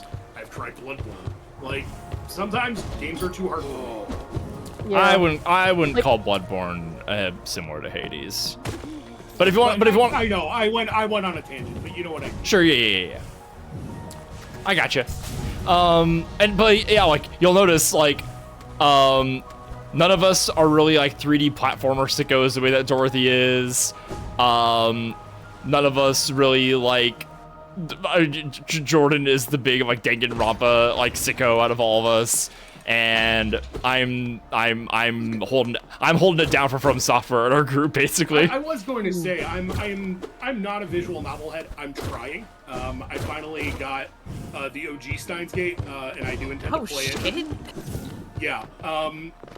Yeah, and I added a bunch of like classic like Clanad and Air and Kanon to my wish list.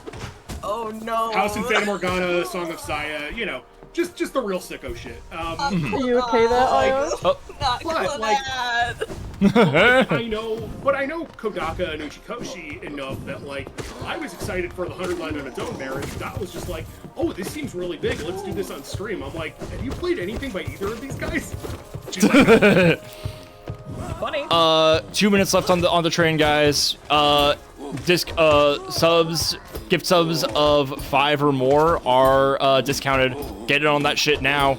That shit's not gonna last very long. It's gonna really help me survive the summer, winter. Well, it's the summer. Yeah, it'll help Unless, me. of course, Yeah. you're in the opposite hemisphere. You know, the subs you're putting down are really gonna help me, get shit for like when summer sale's on, and just like, help me out in general. It'll be really nice. I'd really appreciate it right now. York, thanks for another 5. Oh my god, pal. Jesus Christ. Hey, Liz got one. Hey. yay! Thank you so much.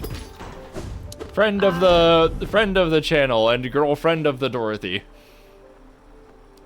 Hang on, is that another girl? Okay, just this one up here. What are these fuck asshole portraits here? I'm in the house like honk shoo me me me. I Okay. gotta hit the hay. I have to be up at 5:30. So. No worries. Sleep well. Also, I'm so happy you, if no one else, understood Mad Father being on my list. Yeah. If nobody got me about RPG Maker Horror, I know you got me. Okay. See ya.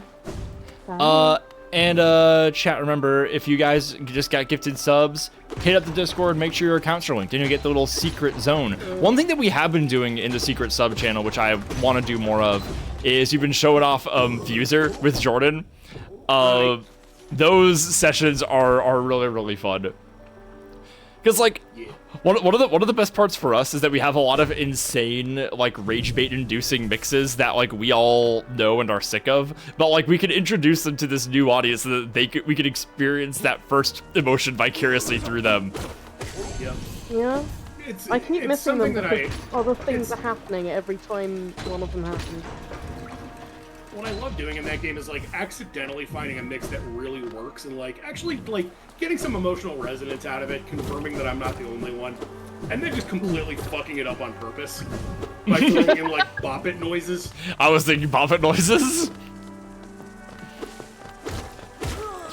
It's really weird because like the Thundercat bass you'd think would be like, you know, add like a lot of vibes to something.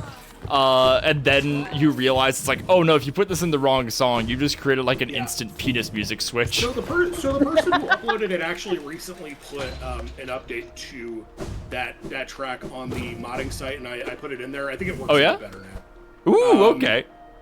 Yeah, like some tracks that just were not exactly working, whether it was a mixing issue or couldn't really work in other keys.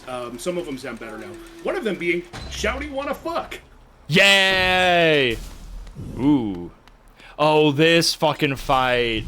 Yo, Kabata, thanks for gifting another 5. Holy shit. Oh my god, are we gonna Watcher Knight? This fucking fight. This fucking guy. I remember this goddamn fight. Holy shit. I am standing my fucking ground against you assholes. Yeah, that's right. We gotta find multiple. Bunch of balls. There were actually a few songs that were added this week that I was very happy to find in there because I wanted them specifically for Fuser.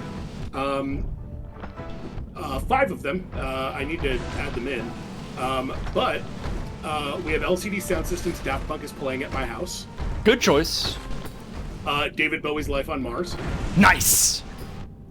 Rashad E.B.'s metal cover of Megalovania, so there will be 2 different Megalovanias in my awesome. Awesome. Catfish by Doechii. Awesome. And Doves in the Wind by SZA and Kendrick Lamar. Woo, nice. Which is great. The whole song's about pussy. Hell yeah. Oh, fuck. And there were like 1 minute of hype train. If we get like one more gift in, we'll keep it going. Keep going. Yeah, what were we saying? Yeah, no. Jordan? When I say the song is about pussy, I don't mean like, you know, it's all like innuendo. They say the word pussy a lot in that song. Yeah, Awesome. baby. Oh, it's awesome. I didn't break the chandelier. I didn't know I was supposed to break the chandelier. Hang on. Is there a closer bench? Yeah, kind of. There is kind of a closer bench. 30 seconds left. I don't know how many more it'll take to kick us over into level 6. But, again, this is a limited time kind of situation. It kills one of the 6 before the fight? Ooh, good to know. I actually never knew that. Reminder, all backseating must be delivered in the form of riddles. It's just going forward. Oh man, looks like it's about to end. Aw, sad. Sag. That was a crazy circumstance. Wow. Well, thanks everybody. I really appreciate that. That's gonna help me from going hungry for a little bit. My God. Yeah, thanks everybody. Alright, let's go uppies. I feel like my marker is like slightly off. It's really weird. So go this way. Oh, just some fuck ass guys.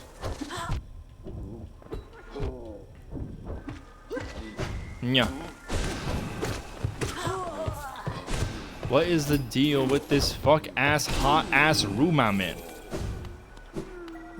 Yeah. That was a fucking Splatoon noise. I really love those guys. In Silk Song, Jordan, you may remember the worms are replaced with little fleas, and when you would save them, they go like, ow, Oh, ow. oh. See, the problem is, every time Splatoon gets mentioned, I'm like, man, I should play some Splatoon right now, and I need to not do that while I'm on stream. Because what it would be is, like, you would have to kick me from call because I'd have to be sat there swearing at other players in Salmon Run for 20 minutes. It's the bit of the game I play the most because I like the horde mode thing. But it's one of the things where, like, this is one of the only multiplayer game you can be trusted with because it doesn't have a voice chat. Yeah, that's probably actually one of the best things about Splatoon. Yep, there's no voice chat, so if I get unreasonably angry at the video game, no random 12-year-old I'm playing with has to pay for that.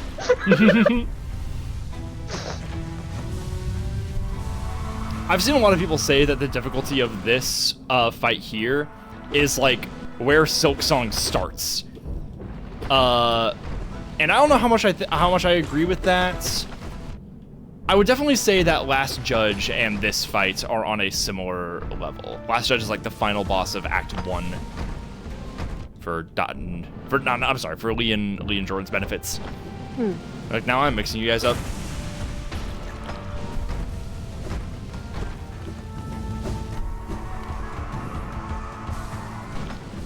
I forgot how hard this fight was. Yeah. I remember, years ago when Overwatch first came out, a bunch of my friends were getting into it, and I remember a friend offering to get it for me so I could play with them, and I just sort of had this, like, premonition of a version of me who was, a worse person because they'd played Overwatch. And I said Overwatch no. will make you a worse person, that's true. Yeah, the Yes. thing is, Yep. this was then confirmed because I would be in voice calls with my very normal friends who don't have,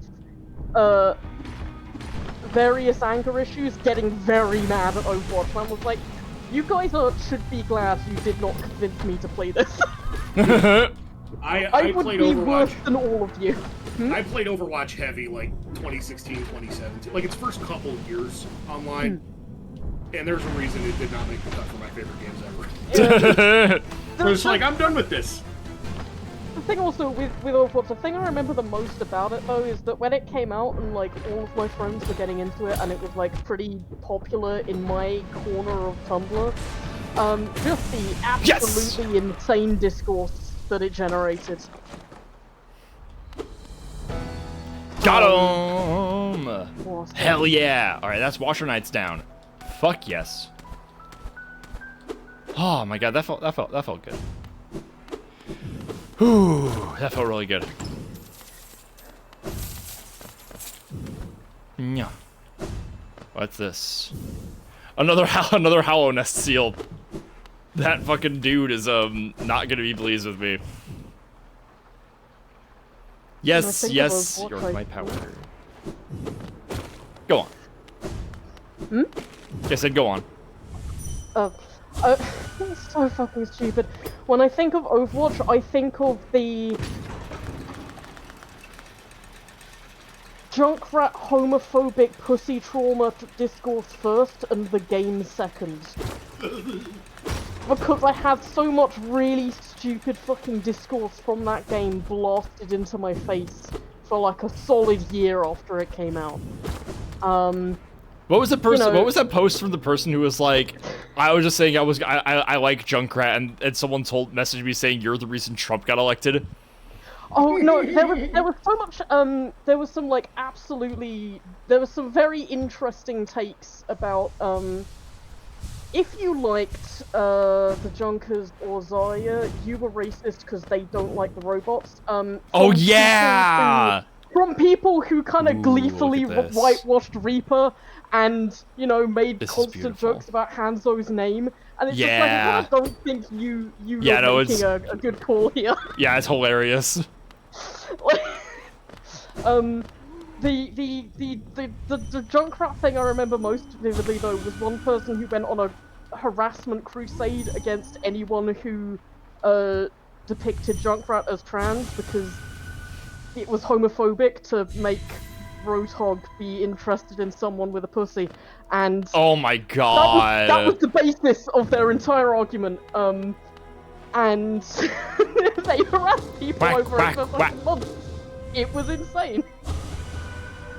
Whack, whack, whack, whack.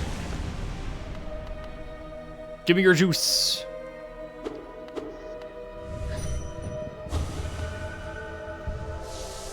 Yum yum yum yum yum yum yum yum yum yum yum yum yum yum yum yum yum yum yum yum.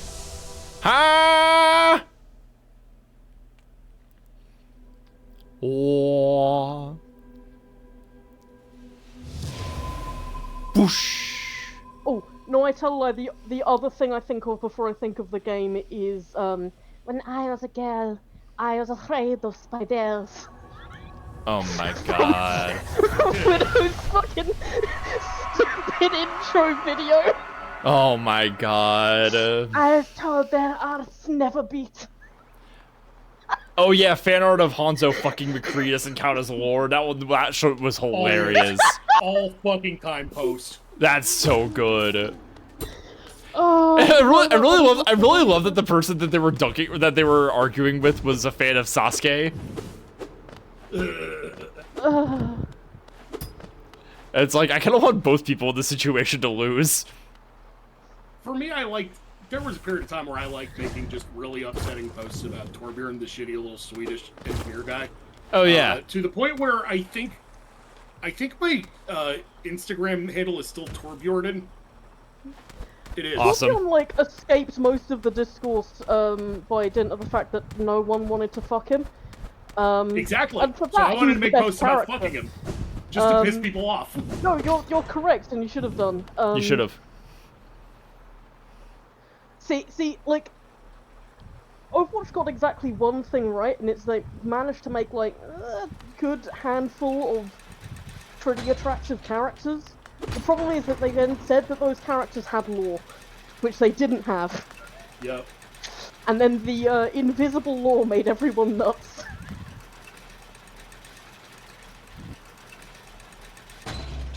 It's funny that I'm saying all this while my Tumblr avatar still involves a drawing of a Funko Pop of Hanzo. Yeah. I mean, that's Thing is, it Unusual made that. is funny. It is funny. Oh man. oh, their arts never beat. But for the moment of the kill, it's such a stupid line. And I like spiders, and that line still pisses me off because it's wrong about spiders. Also, an absolutely incredible mental image. Who was telling this little girl that spiders' hearts never beat except for when they kill something? That's Mental image. That's fucking crazy. Because it's like, when I was a girl, I was afraid of spiders, and she gives all these stupid reasons, and it's like, who told a child this? Fuck every other piece of lore that was vaguely hinted at, but that People Blizzard never actually people will had just right. lie to children for fun because it is funny. Like, They will, but it's like one of those lies that's like, this is something the kid in like the year above you at school says, and that you believe when you're about 7. deeply funny thing to say. No, it's awesome. The fact that Widowmaker still seemingly thinks about this is incredibly funny to me. Yeah, like seems to still believe it somehow. Yeah, maybe. Oh, The That's idea of basing your entire shtick on spiders, but it's like entirely based on like weird shit another kid said to you about them when you were 6. Yeah. So, I just searched Overwatch on my own blog just to like find old posts about it and see like what all the nonsense used to be, and it hit me like right before COVID hit, and I was like, Does anyone remember the Overwatch High School AU someone drew where they got Genji and Hanzo's family name completely wrong and Oh my ended up God. drawing Winston as a young black man? Oh god. Oh They no! called them Genji and Hanzo Hanamura, which is the name of a map in Japan, and not their family, which is, you know, like bio information. And That's I was hilarious. the only person in that post's entire notes that was like, "Hey, is anybody noticed that it's really fucked up of you to draw an ape as a black person, or like, am I insane?" That's rough. Oh, it's so funny. Anyway, on that cheerful note, I'm gonna go ahead and end the stream. Yeah. Chat, Good night, you everybody. Chat, you guys dropped, like, yeah, let's see, 800 bits and 27 new subs. Thank you guys so much for that earlier. That was so nice. I don't really ask for that kind of turnout or anything usually, so I'm really happy. York, thanks for just coming in and, like, setting that shit off. That was awesome. Yeah, I'm feeling pretty good. We got a lot done. We still not done with the Coliseum. Coliseum level 3 seems really scary. I'm not really looking forward to doing more of that. I see why I put this off. Hive is done. Trader Lord's done. Crystal Peak's done. Watcher Knights are done. Yeah, insanely good progress.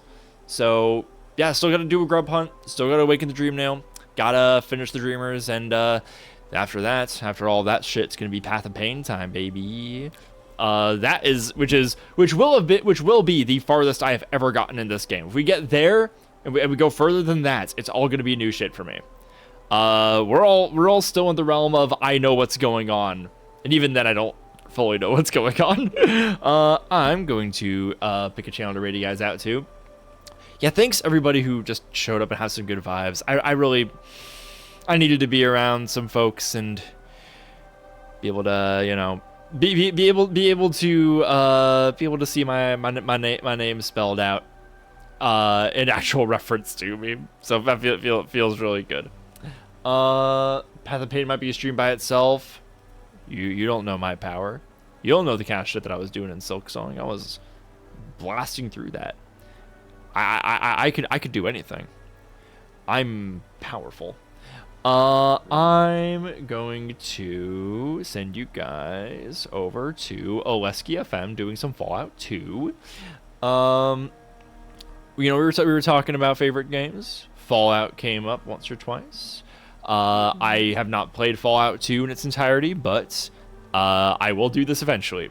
We have a good raiding party. That's a lot of us. Thanks everybody for coming around.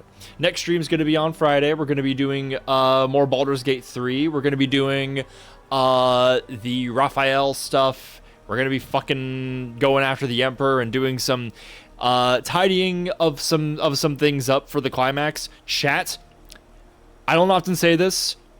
Show up for this stream. I have something really crazy planned for this one. I would really, if you haven't seen the series before, go check it out, please. So yeah, that'll be fun. On Saturday, Jordan and I are gonna get together with Dot and finish out Ty the Tasmanian Tiger 3, and then that game will be. We're gonna need it. We're gonna need some support for that one. That game is pretty bad. And then that game will be behind us. And Sunday, judging by the subscriber poll, which should have some more people in it, if people, you know, got their gifts and have their stuff synced. Still, oh, it's a tie between Gamble with Your Friends and Lego Batman. Ooh, that could be spicy. So yeah, gonna be some good things coming up for a little bit. Thank you all so much for showing up. We will see you guys around. Have a good night, everybody. Bye-bye. Bye. Right, and stream is done.